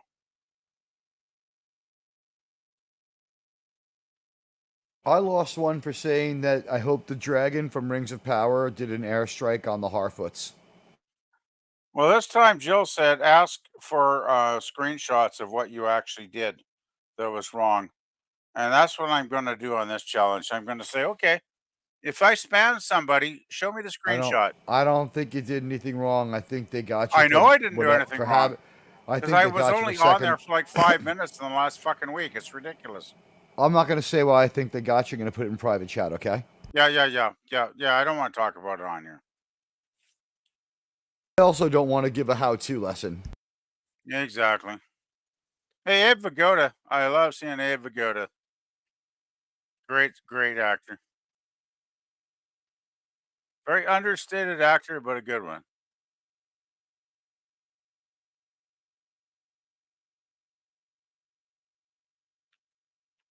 Mm. It's in there now.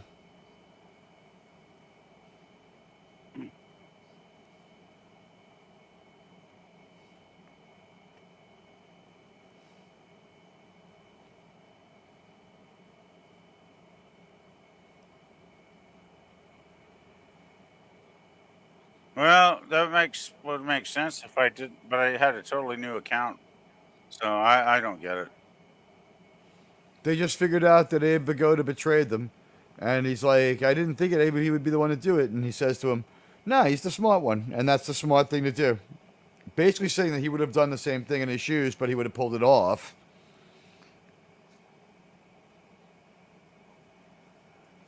Are you still with us, Gorilla? I really hope Gorilla hasn't dozed off. That would suck. Why?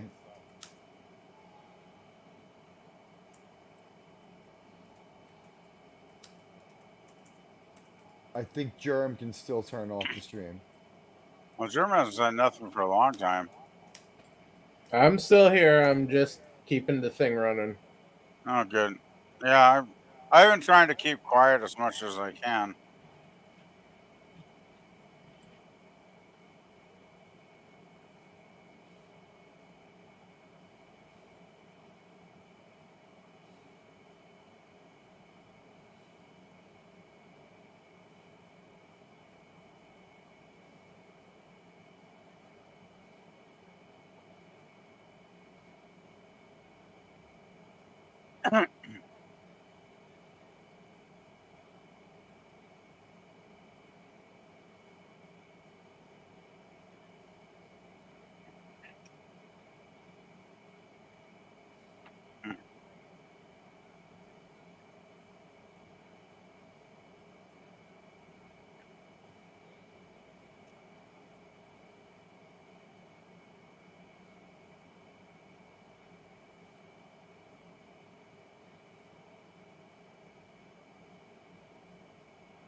Francis Ford Coppola is only an okay director, but this sequence is really brilliant how it's intercut.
So he's practicing close up with the gun.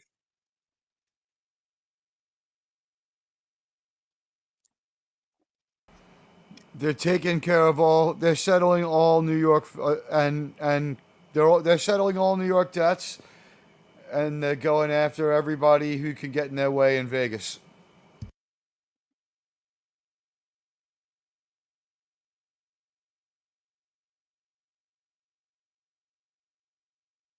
Six shots, 6 hits. This guy was a fucking pistolman.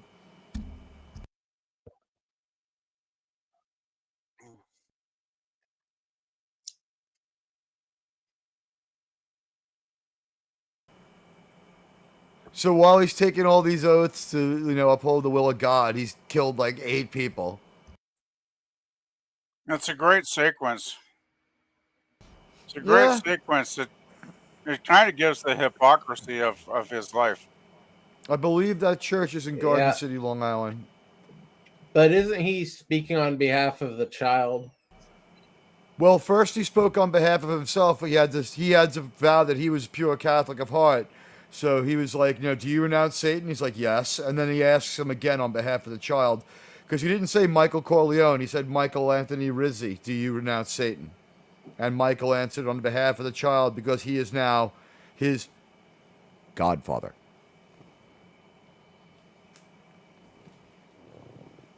The Catholic definition of Catholicism comes into this kind of...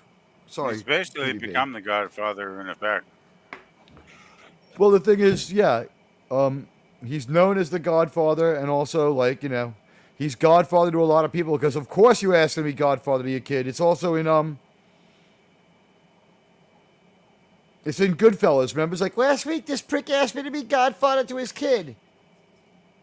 Well, Like, also, since his father has passed on, does he still have to honor those contracts that his father made?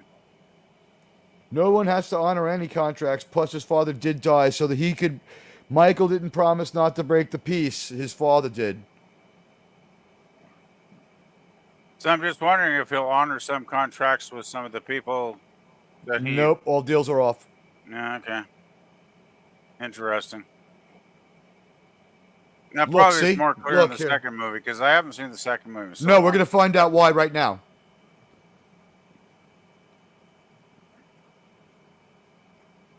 Tessio has been found out, and they're going to get rid of Tessio. So what they did was first they cut the head. First they killed the snake. Now they're cutting off its head. They killed all his henchmen from the bottom up, and now they're going for him.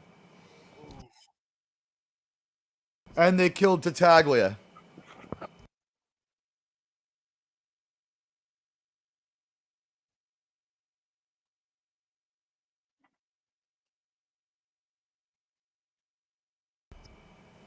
Notice how he simply accepts it, though. He's not overly sad, and he doesn't need to be dragged off. He doesn't beg. He's like, all right, I'm getting shot.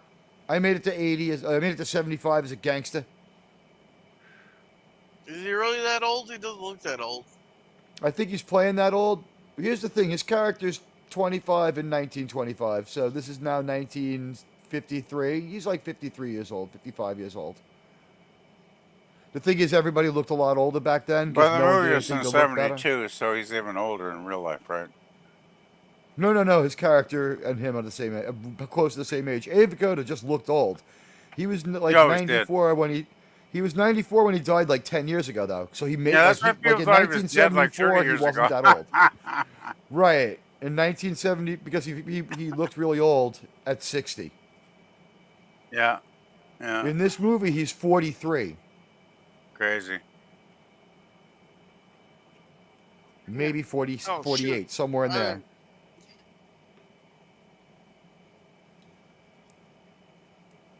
Might put it this way: he's the same age as Nerdrotic. People just looked worse back then. Well, he always looked old, though. He didn't have any grooming. We'll talk about it later. He just had that kind of face, you know. This is a death threat.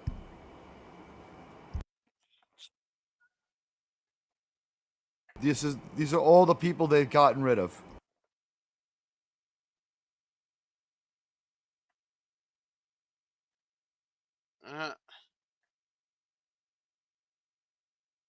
This is a long movie. Look, give him a drink. It's almost over. Give him a drink and then blow his fucking brains out. Nah, that's very civilized. No. You give somebody a drink when life and fate are changing. Every time they talk about drinking specifically to drink, life and fate change. I think he wouldn't give a fuck about putting a bullet in anybody's head at this point. Yeah. How much time's left? We gotta be getting close. We should be getting. It's almost maybe within over. the last 30. Maybe less. Okay. Oh, we're about 10 minutes away there, bro. All right. Oh, shit. I remember this part. Don't get on a plane. Oh, jeez.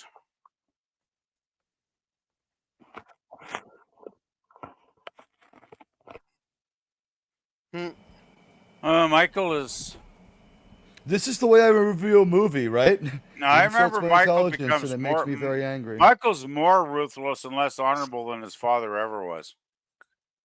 It's a different world. No, his father though had a sense of honor. Like if you respected him, treated him well, kissed his ring, you know, did what you were told, If you he'd do that call to Michael, you for you're a okay favor too. eventually. But he wouldn't just, you know, fucking murder you for, you know, without a very, very good reason. This Whereas guy killed Sonny. Michael is like, PvP, fuck it, PvP, it's business. PvP. I don't He give killed. a fuck. It's business. He killed. I have no honor. He killed Sonny. Oh He's yeah, the one yeah, who yeah. got. I get He it. I set get up it. I Son. get He it. I set up get it. Sonny. But don't fucking play the guy on like he's going to get away with He it. needed to know You who should have gave just the. had him strangled in the fucking chair. He asked him who gave him the kill order. Now he wants to get him out of his home and kill him somewhere else. Oh, true, true. But I don't. I think Michael's much more ruthless than his father. They're exactly the same. Oh, I think Michael's more ruthless, which makes him actually a more They are interesting exactly the character. I same. think. Both, they're exactly the same. You'll see No, Godfather 1 I eventually. think his father had more of a sense of honor. I really do. So I would disagree. They are exactly the same. I'll continue to disagree. Oh, they like their piano wire.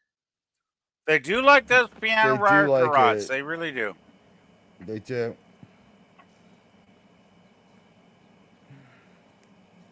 But I mean, I just like how Michael starts off as kind of a mild-mannered serviceman that doesn't want nothing to do with the family business, and by this point, he's just become a hardened, cold-blooded killer looking after the family business, and it's quite fascinating his transition as a character.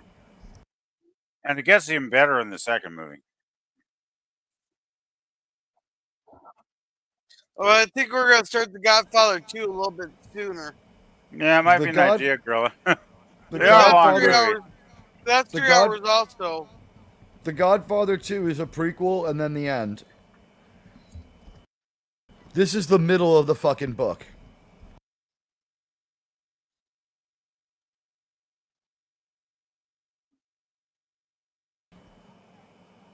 Yup. That's right. Everybody did because it was his fucking fault. No one gives a damn about you because you're an asshole, Connie.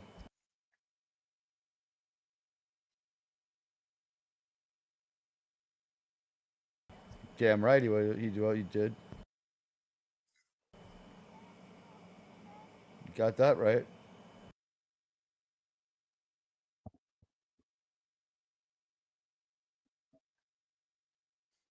Fuck you, Connie.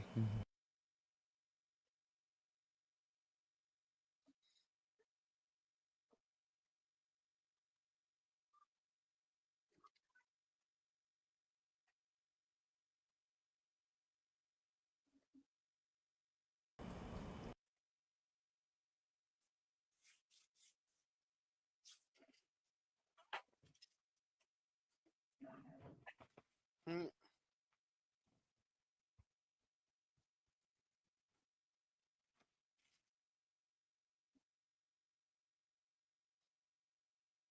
She should be hysterical. She's an asshole. She got her brother fucking Well, killed. he fucking murdered her fucking husband, so I don't Her really blame husband's her. a scumbag who got her brother killed because he defended her from getting Well, beat it's up. complicated, but still, it's all He's a fucked scumbag. up. He had what he got. What he knew what he was. He knew what he was doing. Thing Every is, step of the way. Michael's got to face up to what his deeds eventually. No, he doesn't. And when he looks in the mirror, eventually, it ain't pretty. He doesn't care. Michael hasn't done anything. That's probably that he part of hasn't his had problem. To do. Dude, he has no problems. He's very happy with this. Yeah, he's not an evil man. He's just a man with a lot of responsibility. It fell into his lap, and he's accepted it completely. He was always ready to be. He was supposed to be JFK, but he couldn't be. So he's going to be the mobster that he has wired into him. So here we go.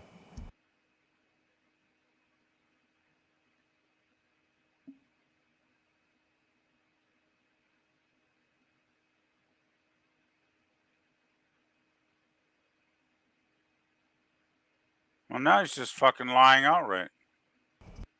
Because he's evil in some ways. Because or he's at got least no he's morals really, left anymore. He doesn't want to be alone, and he wants to have children, and he wants. Well, he would have fucking. I would have respected more if he said, "Yeah, it's true." What of it? He's not going. I'm to doing what I cop had to to murder. He doesn't trust her that much. Yeah, that's the whole thing. His role as the Godfather has totally, basically, taken over his life, and he can't But he afford to be doesn't honest really with care. anybody anymore. He doesn't care. Anyway, I still think it's a great film. I don't really like the character of Michael, but it's still a good film. You know what? No disrespect. I could say this. Michael doesn't care. This is a character, not a story about a good person. Or no one in this movie is a good person No, I except never Kay. said it was, but that doesn't mean I have to like the character. Here are the good people in the movie: Kay I can and the woman who got blown up in Sicily. what he has to do, but that doesn't mean I have to approve of it. Anyway, thank you, Gorilla. Yeah, no problem. Yeah, I hope you enjoyed it. welcome back. I hope you enjoyed it, buddy. Yeah. Oh, towards the end there's one spot I will admit I dozed off, but It is a long fucking movie, so yeah. we got to start this a lot sooner next week. It's yeah, a really probably good not a movie. bad idea. It's one of the best movies ever made. It's an iconic movie. Everyone here how many memes did people recognize? It's a great movie. Thank you for showing it. Thanks. Well, thanks, Germ, for taking over on that one. Germ had a really great source. Yeah, thanks, Germ. I'm gonna be honest. Every time we do one of these watch parties, I have it called up and ready. That'd be a good plan because you had a great source there. Well, hopefully, if things work out, I might have a new computer here eventually. I just want to say, Germ, thanks for just a real solid weekend. You kicked ass on my show too. So thanks, man. Yeah. So. Yeah. All right. So. Thank Resolute you, Germ wins YouTube MVP for the week of August 18th. Well, I did have aspirations of being a radio producer at one point. Well, you know what? I guess YouTube is close. YouTube is close. I have little broadcasting lessons and stuff too from like college, but honestly, kicked ass on my show yesterday, and thanks.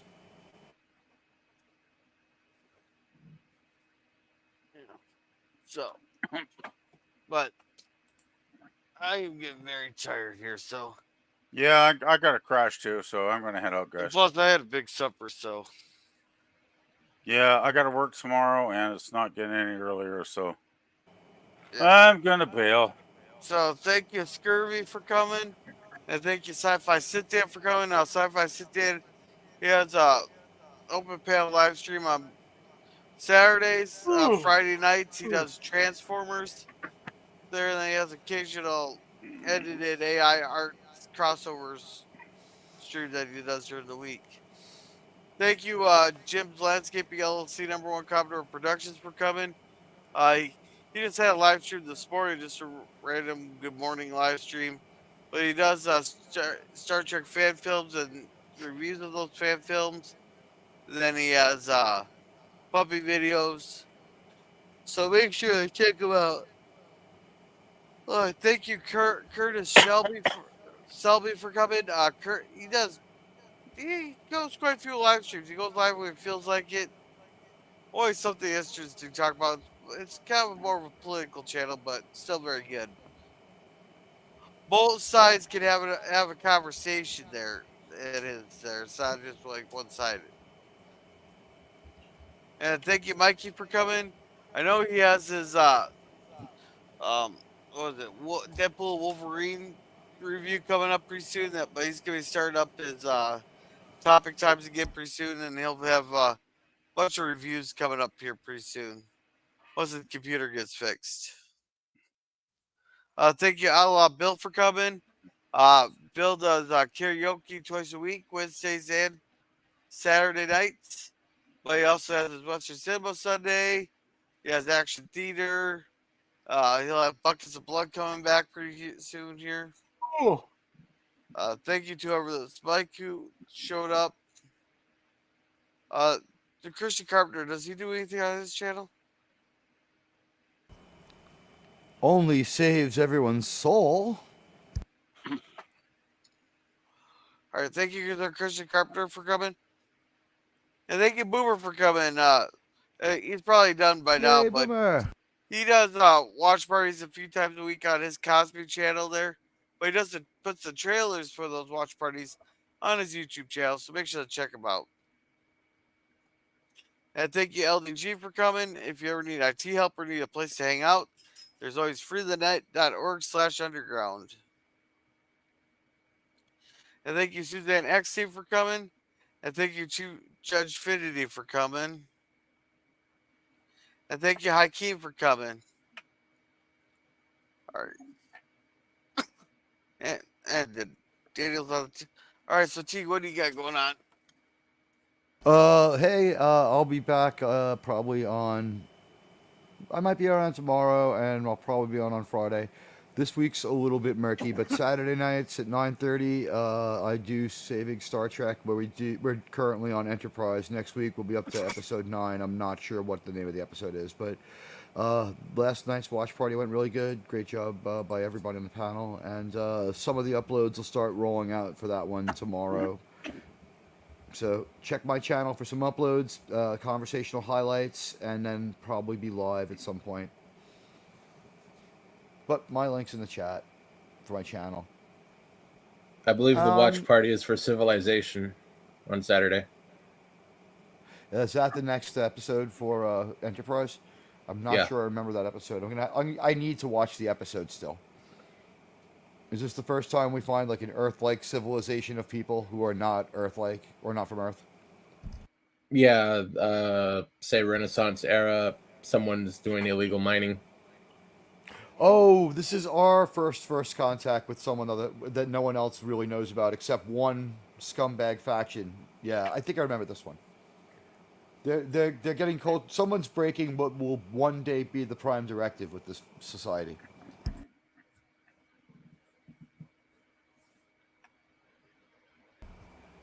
Yeah, so I'm looking forward to that.